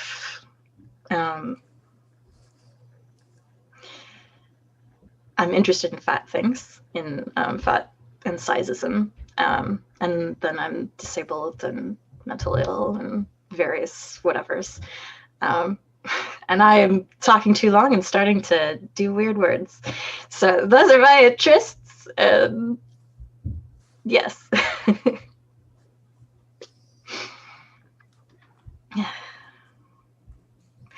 Vice Chair Zapata, please. Yeah, thank you,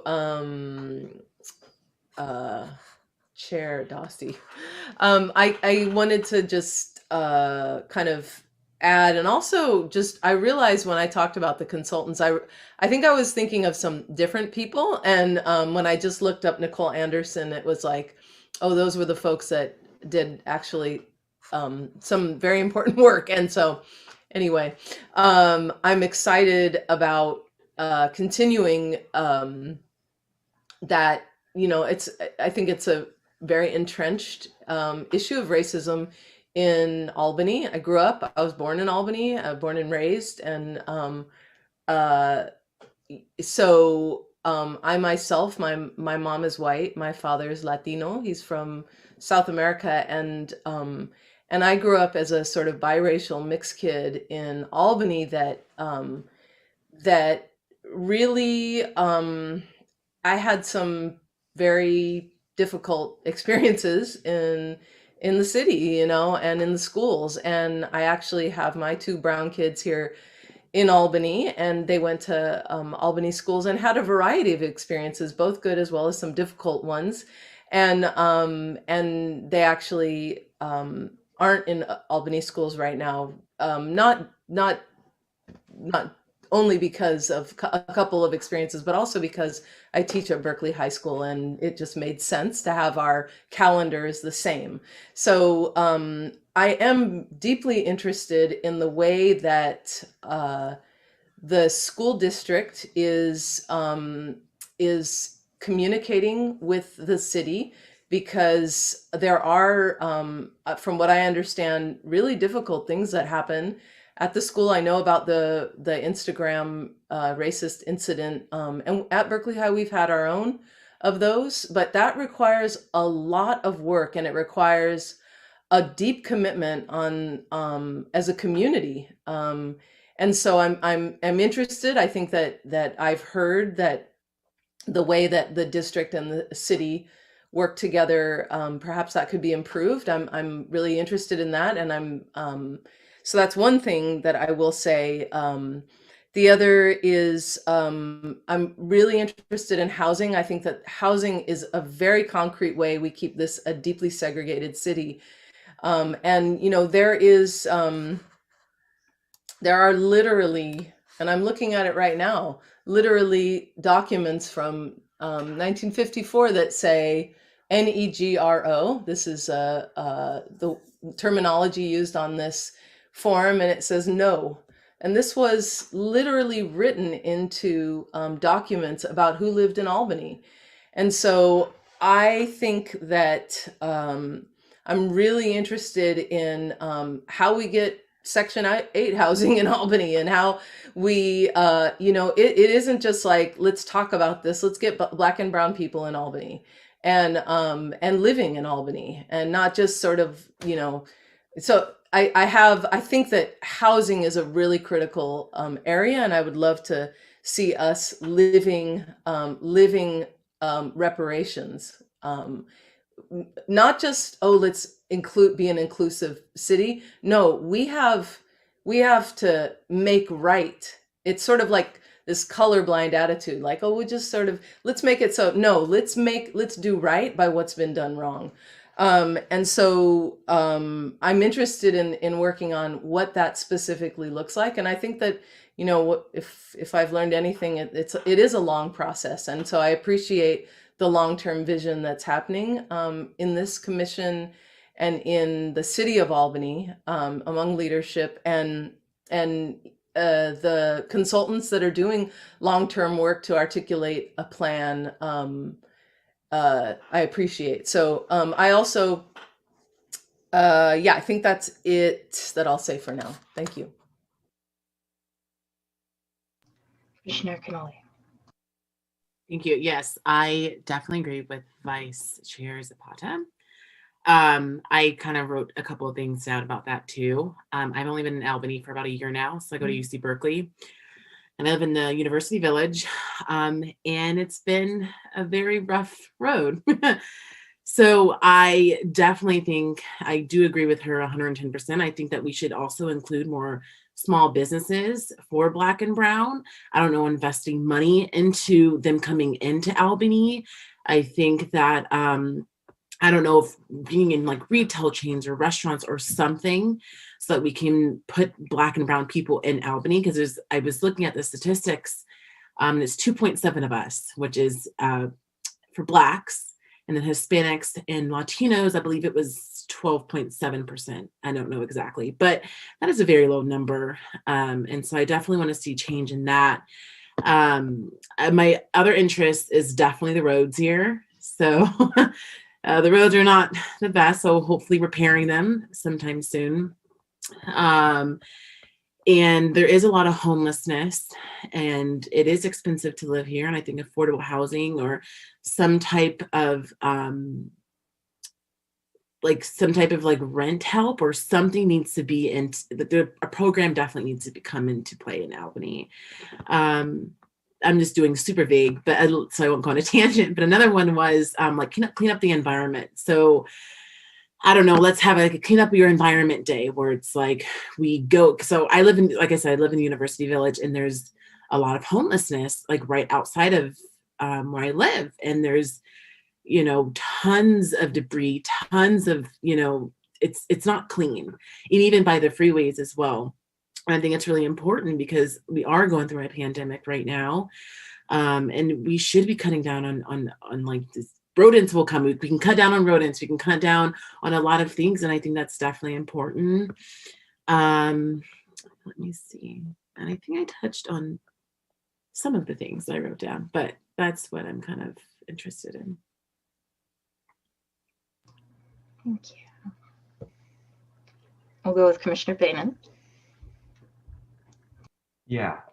So personally, I'm really interested in like our inclusivity in schools and just making sure that everyone feels welcomed, because I've definitely seen a lot of my peers and myself like just be ostracized from certain things. And that's a big deal, especially when you're young, because a lot of people don't know why, or it really affects you and how you think about life. And then I also think that just our overall like health and wellness, and I don't really know how much the last committee got done on this, but I know it was one of their objectives, and just trying to promote that throughout the city. So after COVID, we could have certain like rec leagues, because I know there's the Albany Police League, but there's not really general rec leagues for sports or like community wellness events or like yoga and kind of classes that can bring people together while still promoting their health. So that's really what I'm interested in and hope we can get done. Thank you. And Commissioner Lindsay. Do the slow unmute, so I have to sit here holding my space bar.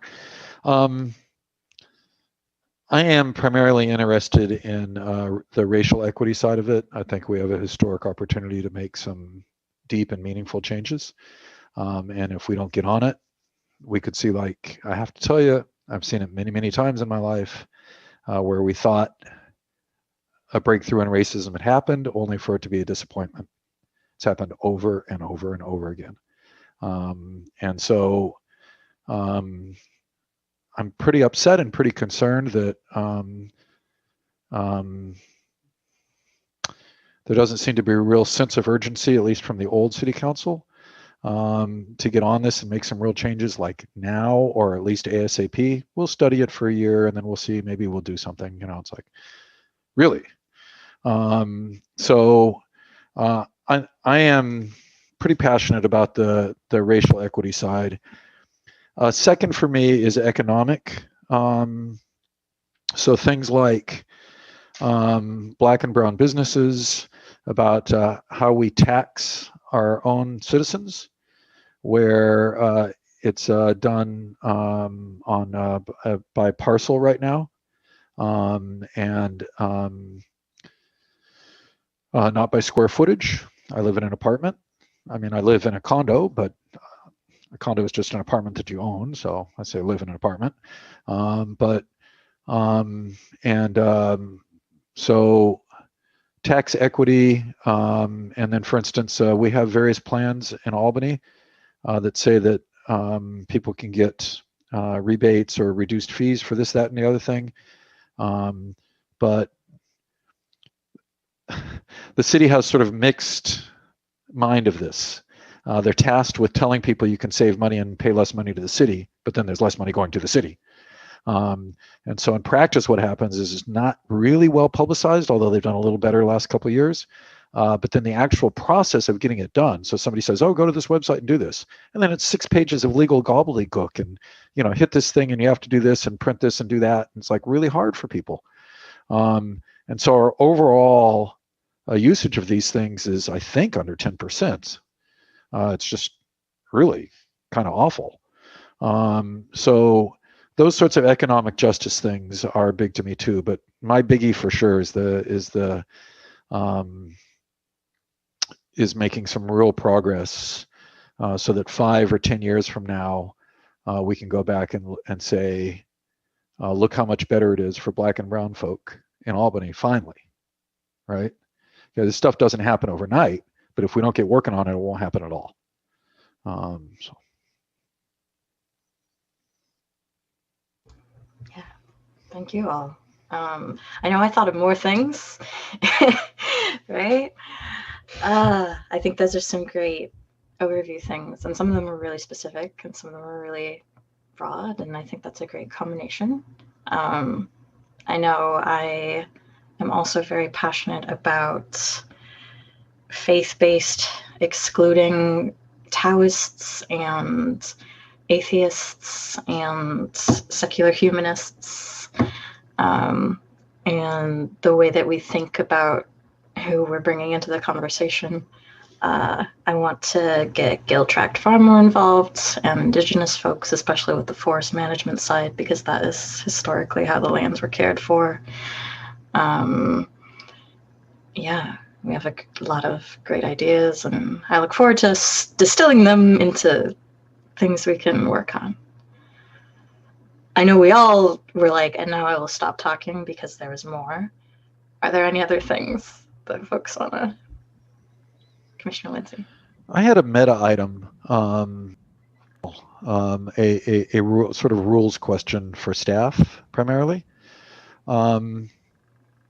It occurred to me that there's an awful lot of work to be done, and there's only 7 members of the commission.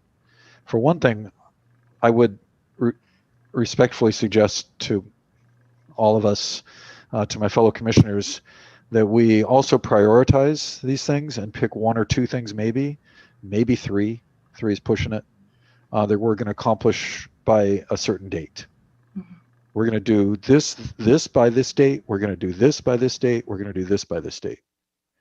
And so let's prioritize. Let's set some real dates, and that really helped and get focused. And then there can be other stuff if people are really passionate about it, they can work on, but it's, you know, not as, you know, just not a focus for this maybe this year. I don't know. So that's one thing. But the question I had for staff is, let's say that 2 of us were on some subcommittee. We have only 5 people now. A couple of people have left, but we had 7 attendees at one point. Is there any rule, because I can't think of any, that would stop members of the subcommittee from sort of adding unofficially members of the public that wanted to work on something? So one person here indicated interest in working on homeless issues. One person that's in the public right now indicated interest in working on homeless issues. Well, if there's a housing homeless subcommittee, and if they chose to invite that person to join in their work, I don't think that's illegal, is it?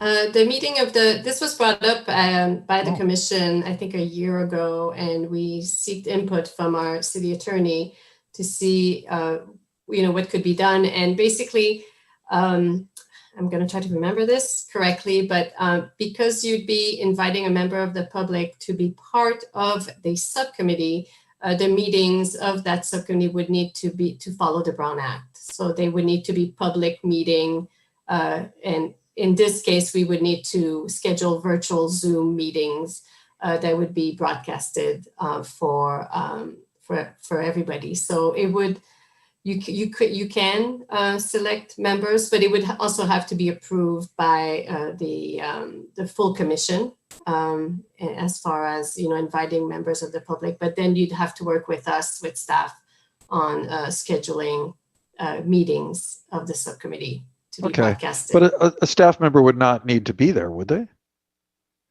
Well, in the current situation, because of all the meetings are virtual, we would, because you would need our help to broadcast the meetings. Okay. Well, I'd like to suggest if we can find some way to do this, because what it would mean is we've got like some people with tremendous energy and passion that are interested in working on these things too. So we could get more done and be inclusive. Hey, that's one of our things, right? By finding a way, if we have the will, finding a way to let people, it would have to be at I think probably both of the commission members would have to be comfortable with it.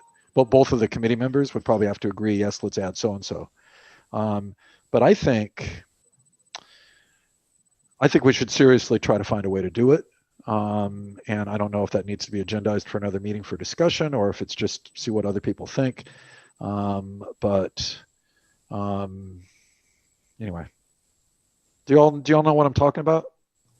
Yeah, and I do agree. I know that was something, I think more recently than a year ago, because I believe it was brought up while I've been watching in the past 6 months, of it would be nice to be able to involve the public.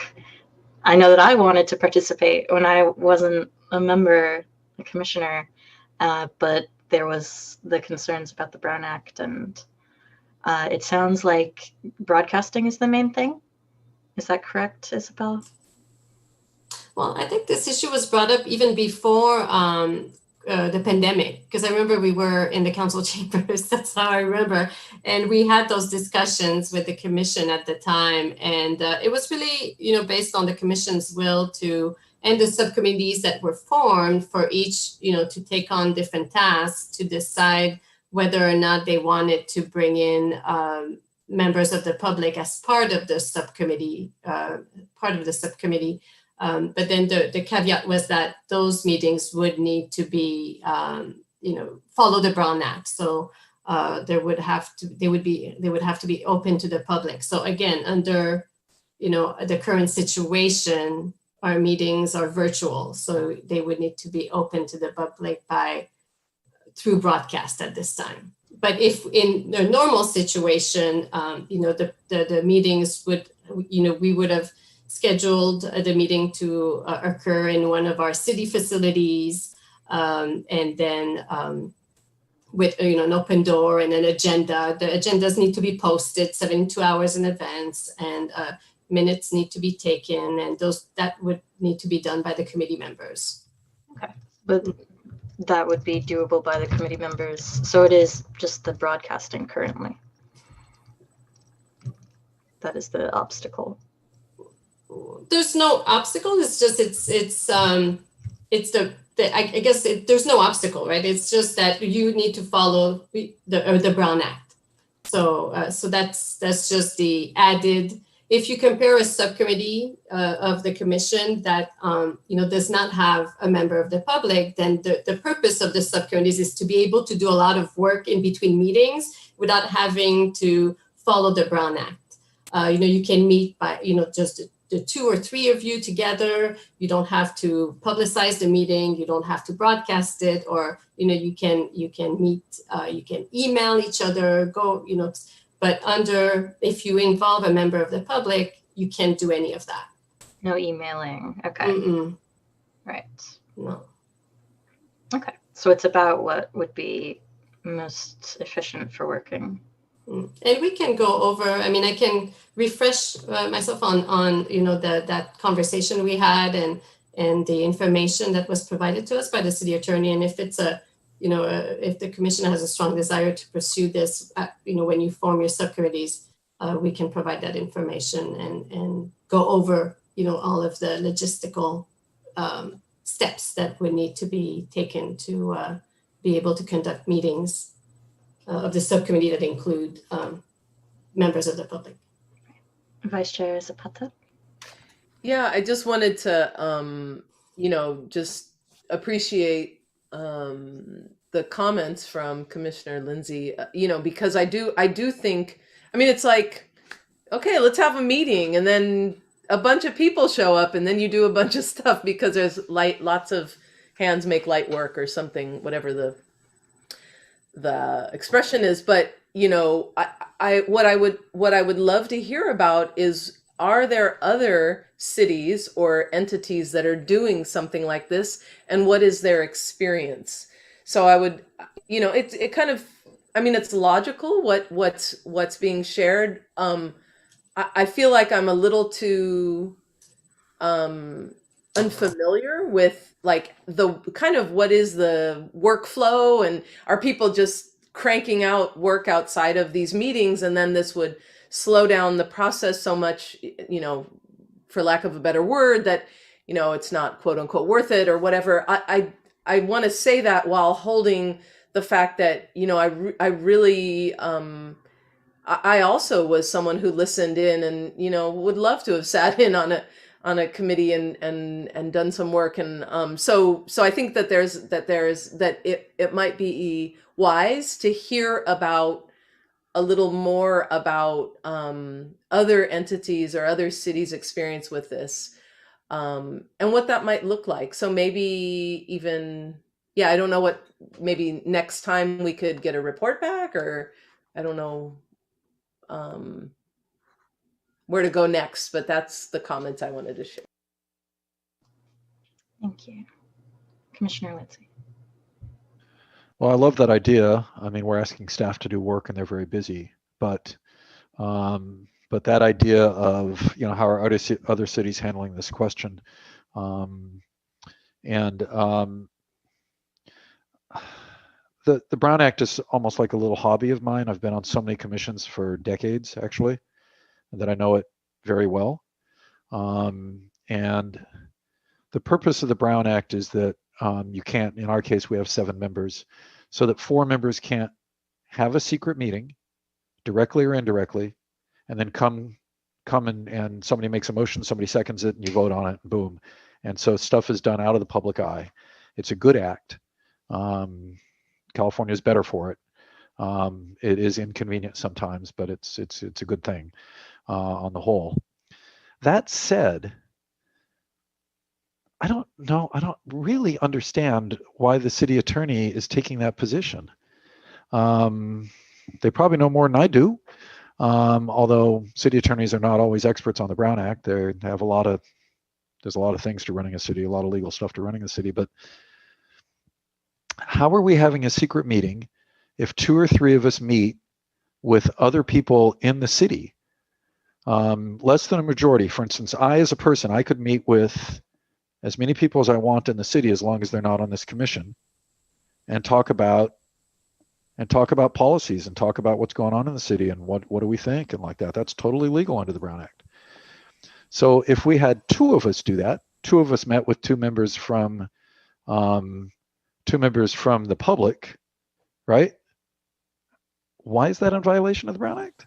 Well, there's a difference between meeting with 2 members as experts. If you meet them once or twice as experts, I think that's the difference versus having them come on a subcommittee of the commission.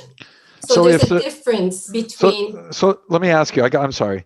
So if myself and Commissioner Zapata, because right now it looks to me like we're sitting next to each other. So if the 2 of us were on some commission together and we chose not to put people on the subcommittee, but we just said, who would like to join us to discuss this, right? They're not on the subcommittee officially. We're just including them in discussions and talking to people in the public, right? Mm-hmm. And they choose to do some research and bring it to us. or not, just tell us what's going on out there is a pretty damn important thing. Then as long as they're not members of the subcommittee, the city attorney would say that that's okay. I can't really speak for the city attorney, but I think when we cross that bridge, and if this is again an interest of the commission, because I feel like we're kind of getting off the Okay. Oh, yeah. the item, Right. We are. Yeah. and we haven't taken public comment on this item yet. So, but again, if it's of interest to the committee, I'd be more than happy to bring back some information from our city attorney. I just need, a little bit more information in the next meetings as to what the commission is interested in doing and wants to do, so that I can get you the right answers. Thank you. Yeah. We did get off topic. I'm sorry about that. So we should probably move on. Okay. It does sound like something of interest, and maybe we can do some research of our own and all of that, all of those good things. And it will end up being relevant to the work plan, but yes.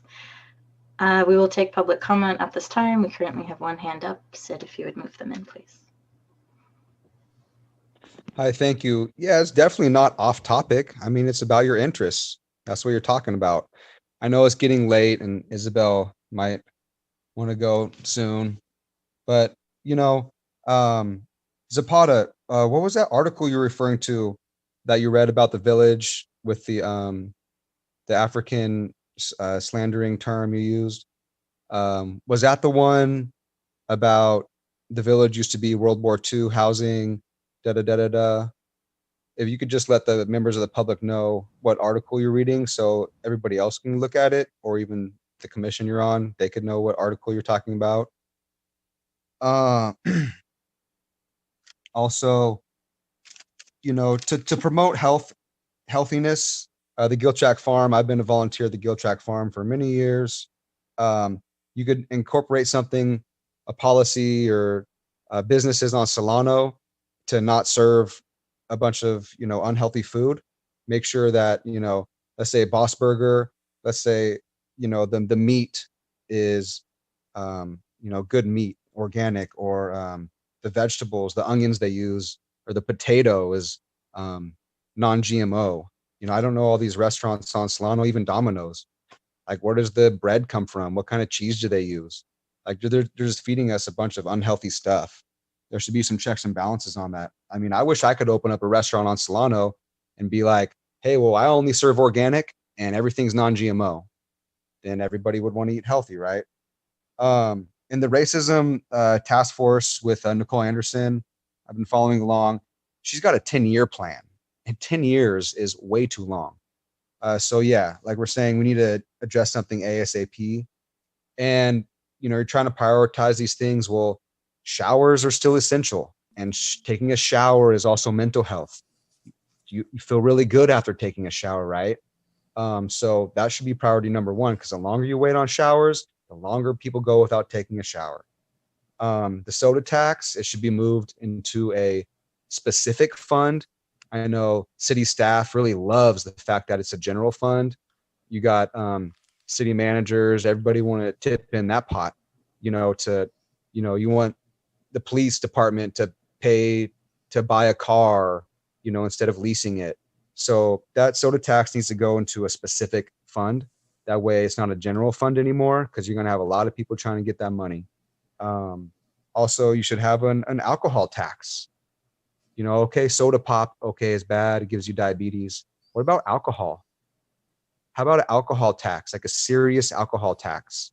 And that can go toward a specific fund to help people with alcohol problems, right? Drinking in high school, all that sort of stuff. And that's time. Oh man, 3 minutes go so fast. Yeah, this was a long item, and I apologize for it being a fairly short comment period comparatively, but if you would move the next person in, we have 2 hands currently. Thank you, Sid.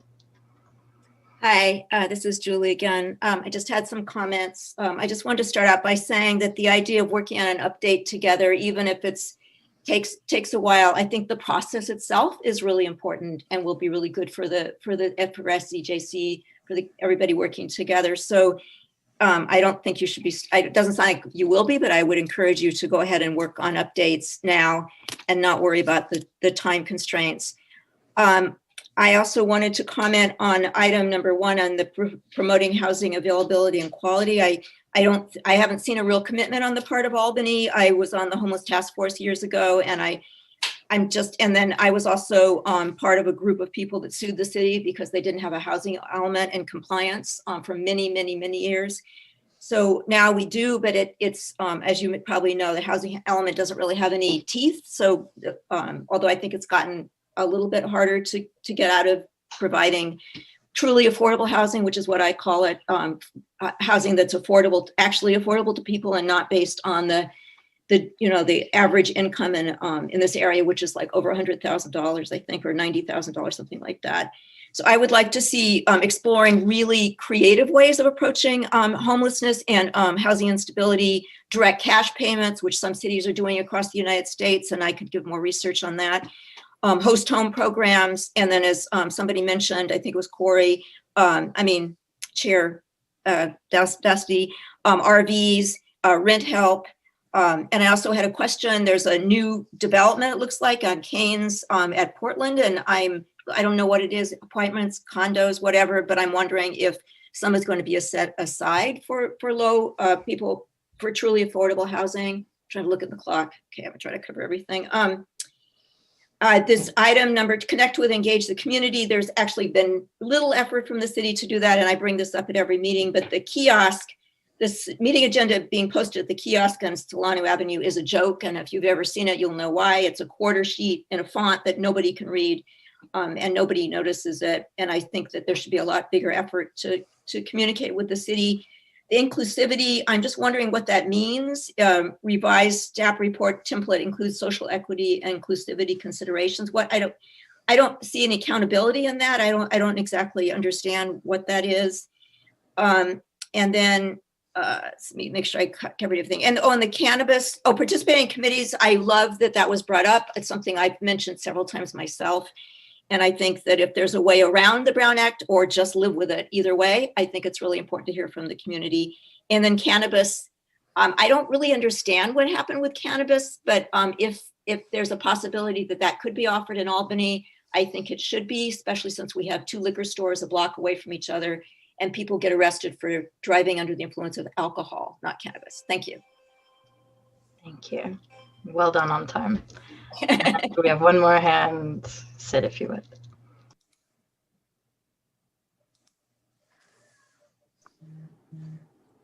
Hi, Margie Marks. Margie Marks, hi. I wanted to say, number 1, I loved hearing all of you say your vision. I loved hearing that from each of you. It was wonderful to hear that. I have 2 points. I want to go back in the minutes, whoever's taking them, when Isabel was going over what was called major areas of interest. And she said, well, are there any others? And people mentioned them and they got added.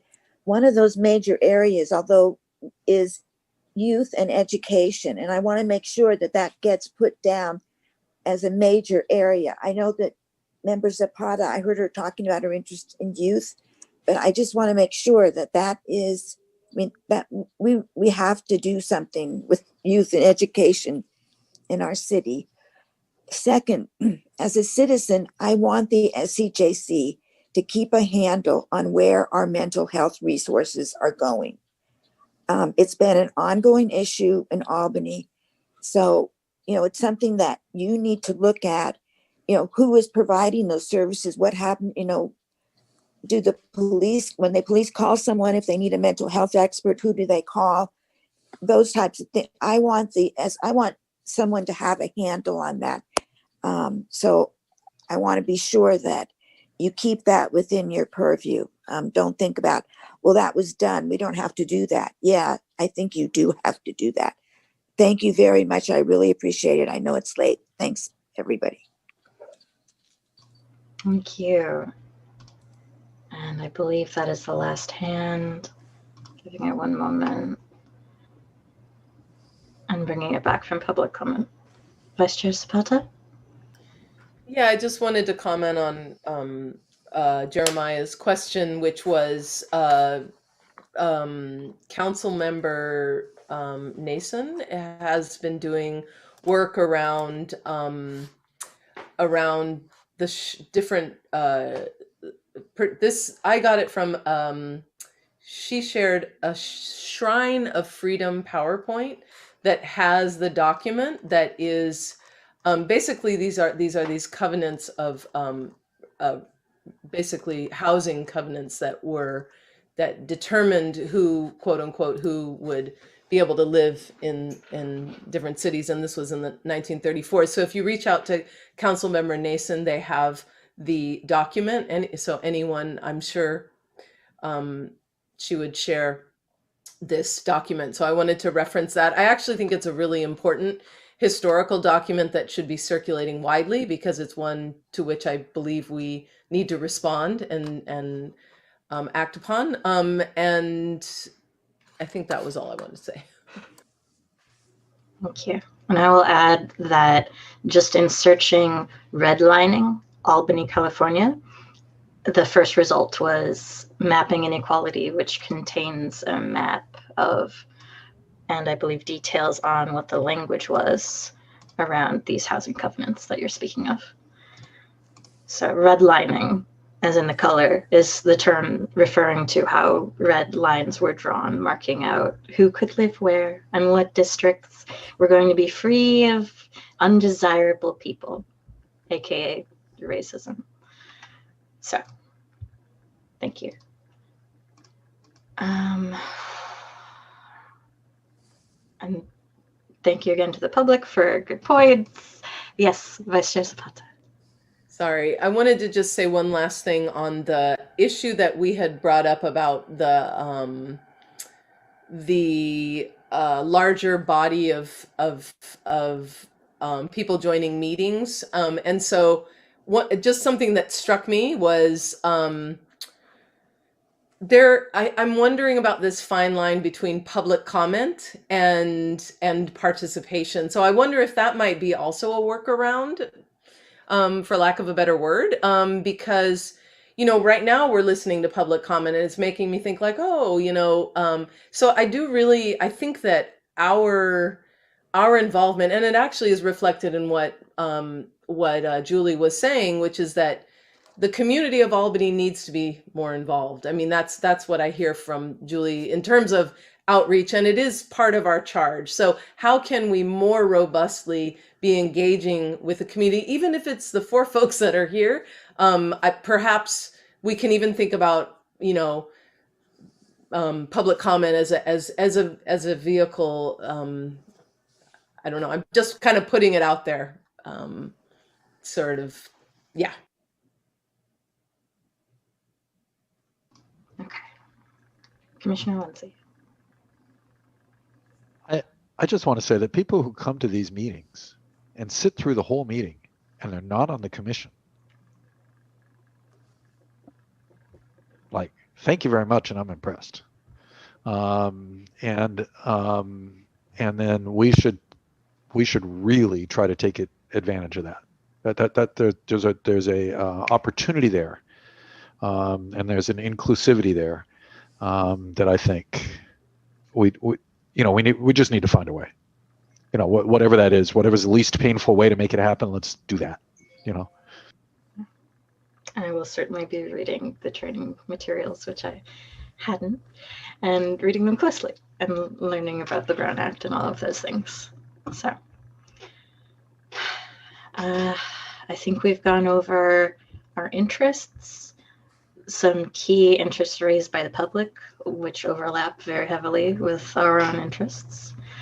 I have several notes about things that we can work on connecting to objectives and presenting as possible work plan adjustments next time. And I think that is it for discussion of this item on the work plan, unless there are any further comments. Then we will move to future agenda items. Are there any currently already pre-existing agenda items first from staff? No. Okay. I mean, I already suggested two things, which is review of the work plan, and I don't know if we have time, but setting priorities and goals also, which is going to be painful if we decide to do it. It's painful, but it's wise. And it's, you know, it can be pretty torturous work, but you know, and then the issue of how to involve the public in subcommittee work, and engage the public in subcommittee work would be another thing that I would request. Is it, staff, did you intend that this be the way that commission propose agenda items for the next meeting? We would do it at the end of each. So what if halfway through a meeting, 2 weeks from now, somebody comes up with an idea? How would you like them to, propose that? Oh, you're muted, Sid.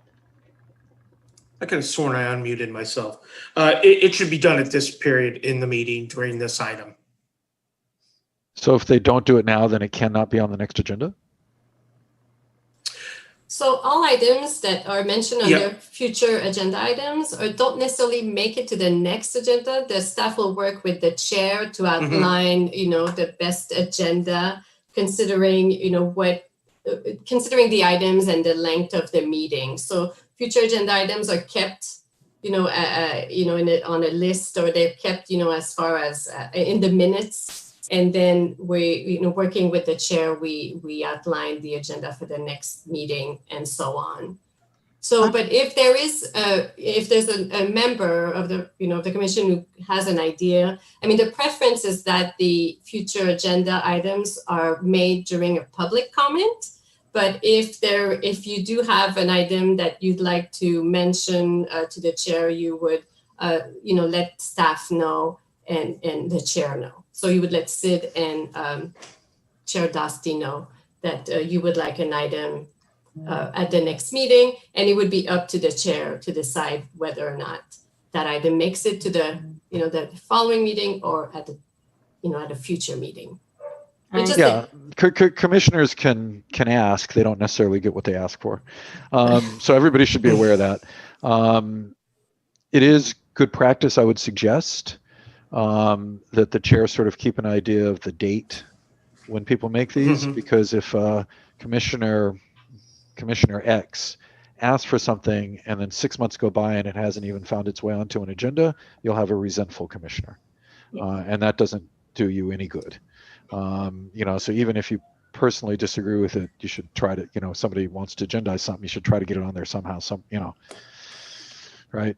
So. And I will say that I have seen agenda items requested at the very beginning of meetings by commissioners, and those do not always make it onto the minutes of requested agenda items, just because staff is used to future agenda items being the last thing. So I will try as chair to take notes of any future agenda items that come up before that item on the agenda, but I think that staff is not expecting them. So you should also try to make a note. If you want to request something as a future agenda item, you can mention that earlier, but please try to bring it up again at the end to make sure that it becomes on that list. Okay, so right now we have 2 from Commissioner Lindsay. And we will take public comment after. Any other future agenda items? Vice Chair Zapata. I wondered about, and I don't know so this is, I guess, one of the things that I think is important, and I've seen this happen before, is opening with a land acknowledgement to these meetings. And I myself have been part of a group that has been working on land acknowledgements that are actionable and that aren't just words that have connected with them commitments. And so I wonder about, and this is sort of one of those protocol things that kind of came up in the beginning in terms of having pronouns available for us. So I wondered about procedurally opening with a land acknowledgement. I just wanted to mention it Although I don't believe it, I think it's something we could just work out, but I did want to mention it in terms of a future on the agenda. Right. I believe that was not on agendas in the past, but was simply done by Chair Downs as part of calling to order. So that could fall under calling to order. And I would love to discuss that with you. I've seen a number of land acknowledgements, but making them actionable, that sounds great. So we will email about that. Other future agenda items.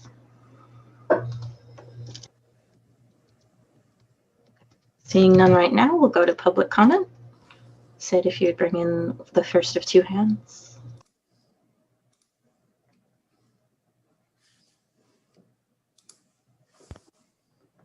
Hi, this is Jeremiah again.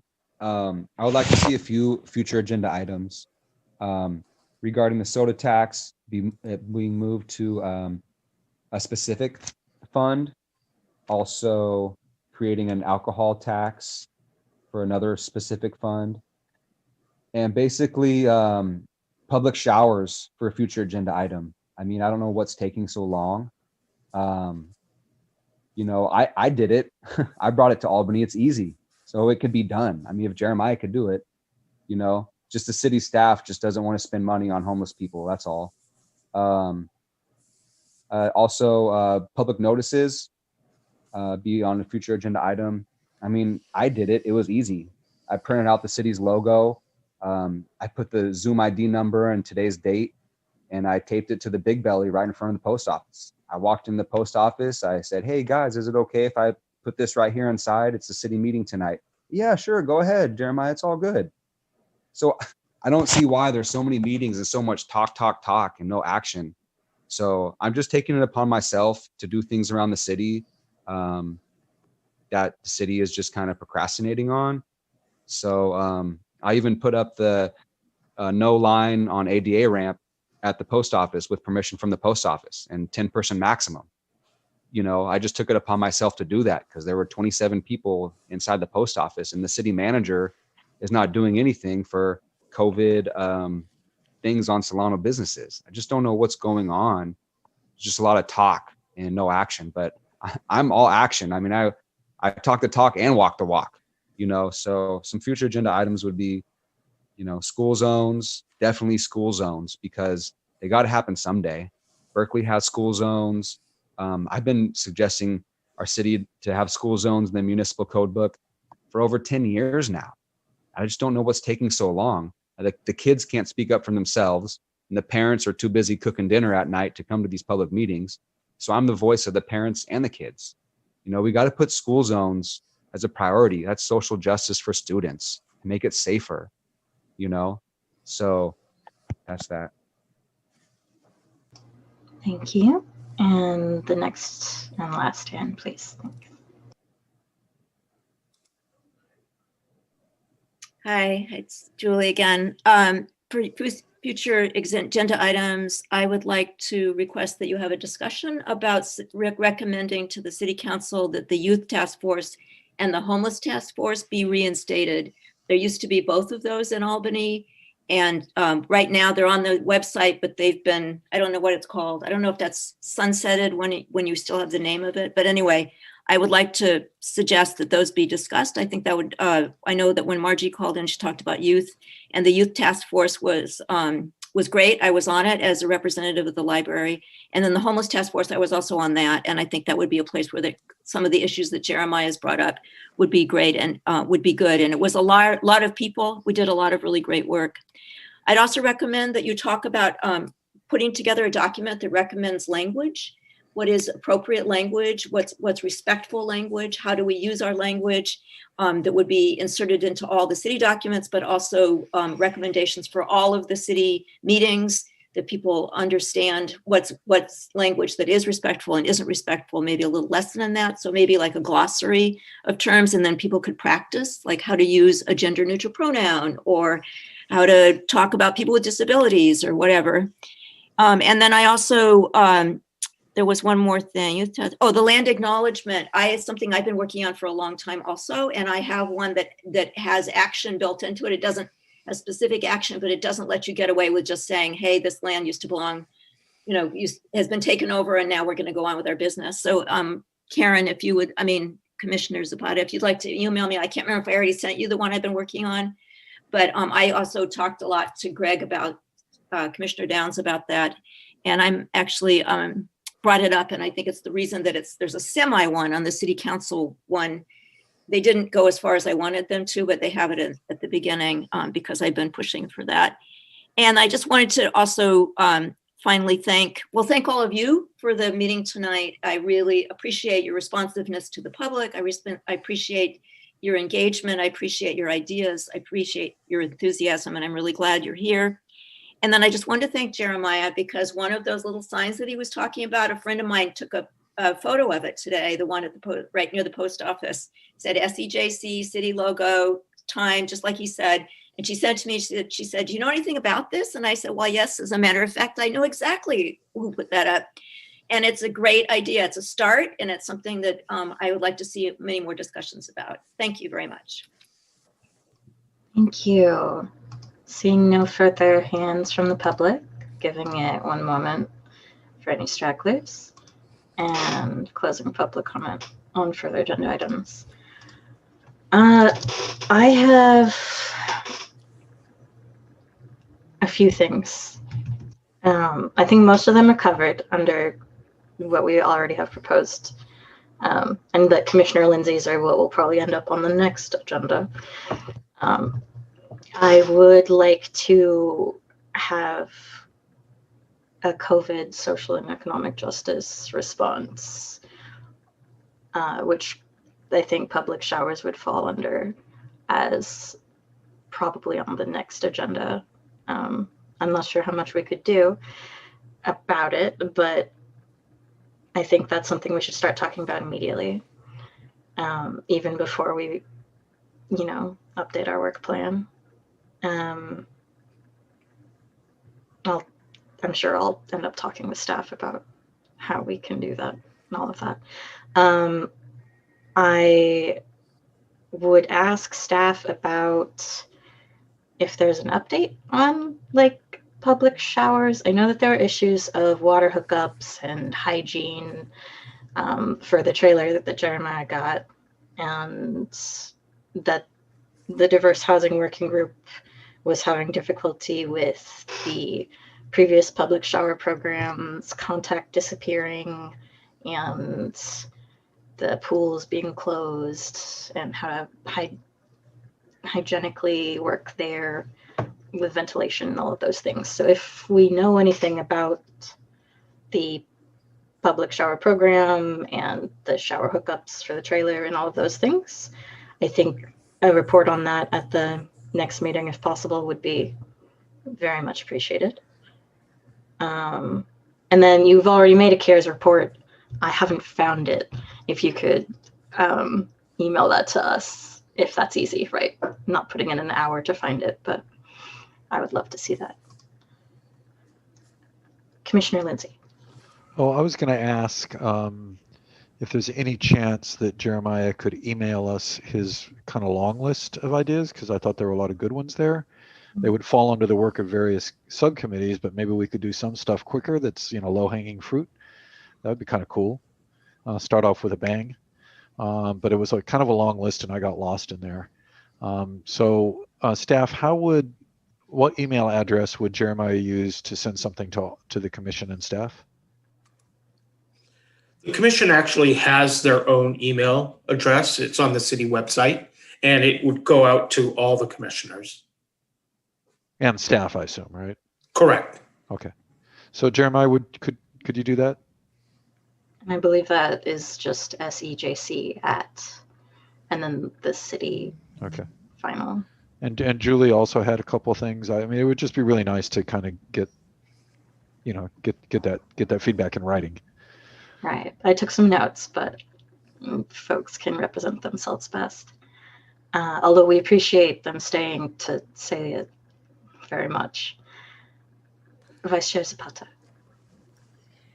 Maybe we could hear from staff about the outreach efforts that just so that we're aware, it sounds like, I hear some frustration in terms of getting the word out, and it would just be great to hear what's happened. And I imagine, I no judgment, just gathering information, which is, I believe, the work that we're supposed to do. So it would be great to hear what's happening in terms of outreach. And, it sounds like just individuals are doing, some of those things, and maybe there's a way to collaborate. I know I see, I live right near Solano, and I see these folks with these blue gloves. They're this amazing crew of people that are all volunteers. They just go out and they've got these they pick up garbage, along Solano, and it's a really wonderful volunteer effort. And I not to say that it just sounds like as a real benefit for us to be interacting with the public, and the larger public we can garner, the better. So what might it look like to increase that? And I saw Sid, sorry. Yeah, I'm sorry for interrupting, Chair Dosty. If we're going to go past 10 o'clock, we need to have a motion to extend the meeting. I apologize for interrupting. No, thank you. I would like to take another 5 minutes. I will make a motion to extend the meeting for 10 minutes until 10:10. 10:05. 10:05. Or 10:07. It's 10:02 right now. Okay. Do we take a vote on that? You'll need a second. Do we have a second until 10:07? I can second. Okay, thank you. All right. Thank you, Sid. And we'll vote. And we do vote. Yeah. Okay. Commissioner Bainon? Yes. I'm sorry. Commissioner Cannoli? Yes. Commissioner Lindsay? Yes. Vice Chair Zapata? Yes. Chair Dosty? Yes. Okay. Thank you. Thank you. Just because that reminded me, thank you, Vice Chair Zapata, about my question was, the city puts up some things, but my understanding is you have to have all of the disclaimers on it legally, right? For like the city attorney, because it has to have all of that text about how to access the meeting, which is why it ends up being a very small font and why an individual can post it and make it just snappier. Do we know, is that accurate? Does staff know? Maybe looking into that before the next meeting. Okay. Commissioner Lindsay. I think you're right. I think the city has all kinds of legal requirements and liabilities, and there's always people looking to hammer cities, but that individuals can certainly do it as individuals, and I think that's very astute. I think that's probably what's been going on. Still, we could ask if they can say, is there some way that that the city could do that? Post office and other places about various commission meetings and things like that was just really brief, and still comply with laws. City attorneys tend to be extremely defensive, very, very risk averse. Sometimes it gets a little silly almost, but still, nobody wants to go against the city attorney, right? So it's like, so staff is sort of can be in a pinch. City attorney saying something, you go, okay, God, all right. So anyway, I do think that's very astute, and that's probably what is going on. Right. But maybe you guys can ask. That'd be great. In terms of inclusivity, which we've been charged with, it's in our work plan. We're trying to include more people to let them know about commission meetings and stuff like that, and council meetings. And I would just propose also asking if QR codes could get around that, if the QR code is going to have all of the information, right? I don't know if it seems like posting a link is not considered accessible enough to provide all of that information. But yeah, just thinking about ways around all of our important legal restrictions. Okay, I think that's it. Any Do we final- need a motion to adjourn, or can the chair just say we're adjourned? Yes, you need a motion to adjourn, or the chair You just do does? not. Okay. No. Okay, then we are adjourned. Thank you very much for this initial meeting. It was lovely. Thank you so much. Thank you, everybody. Thank you so much. It was great meeting everyone. Right. Take care.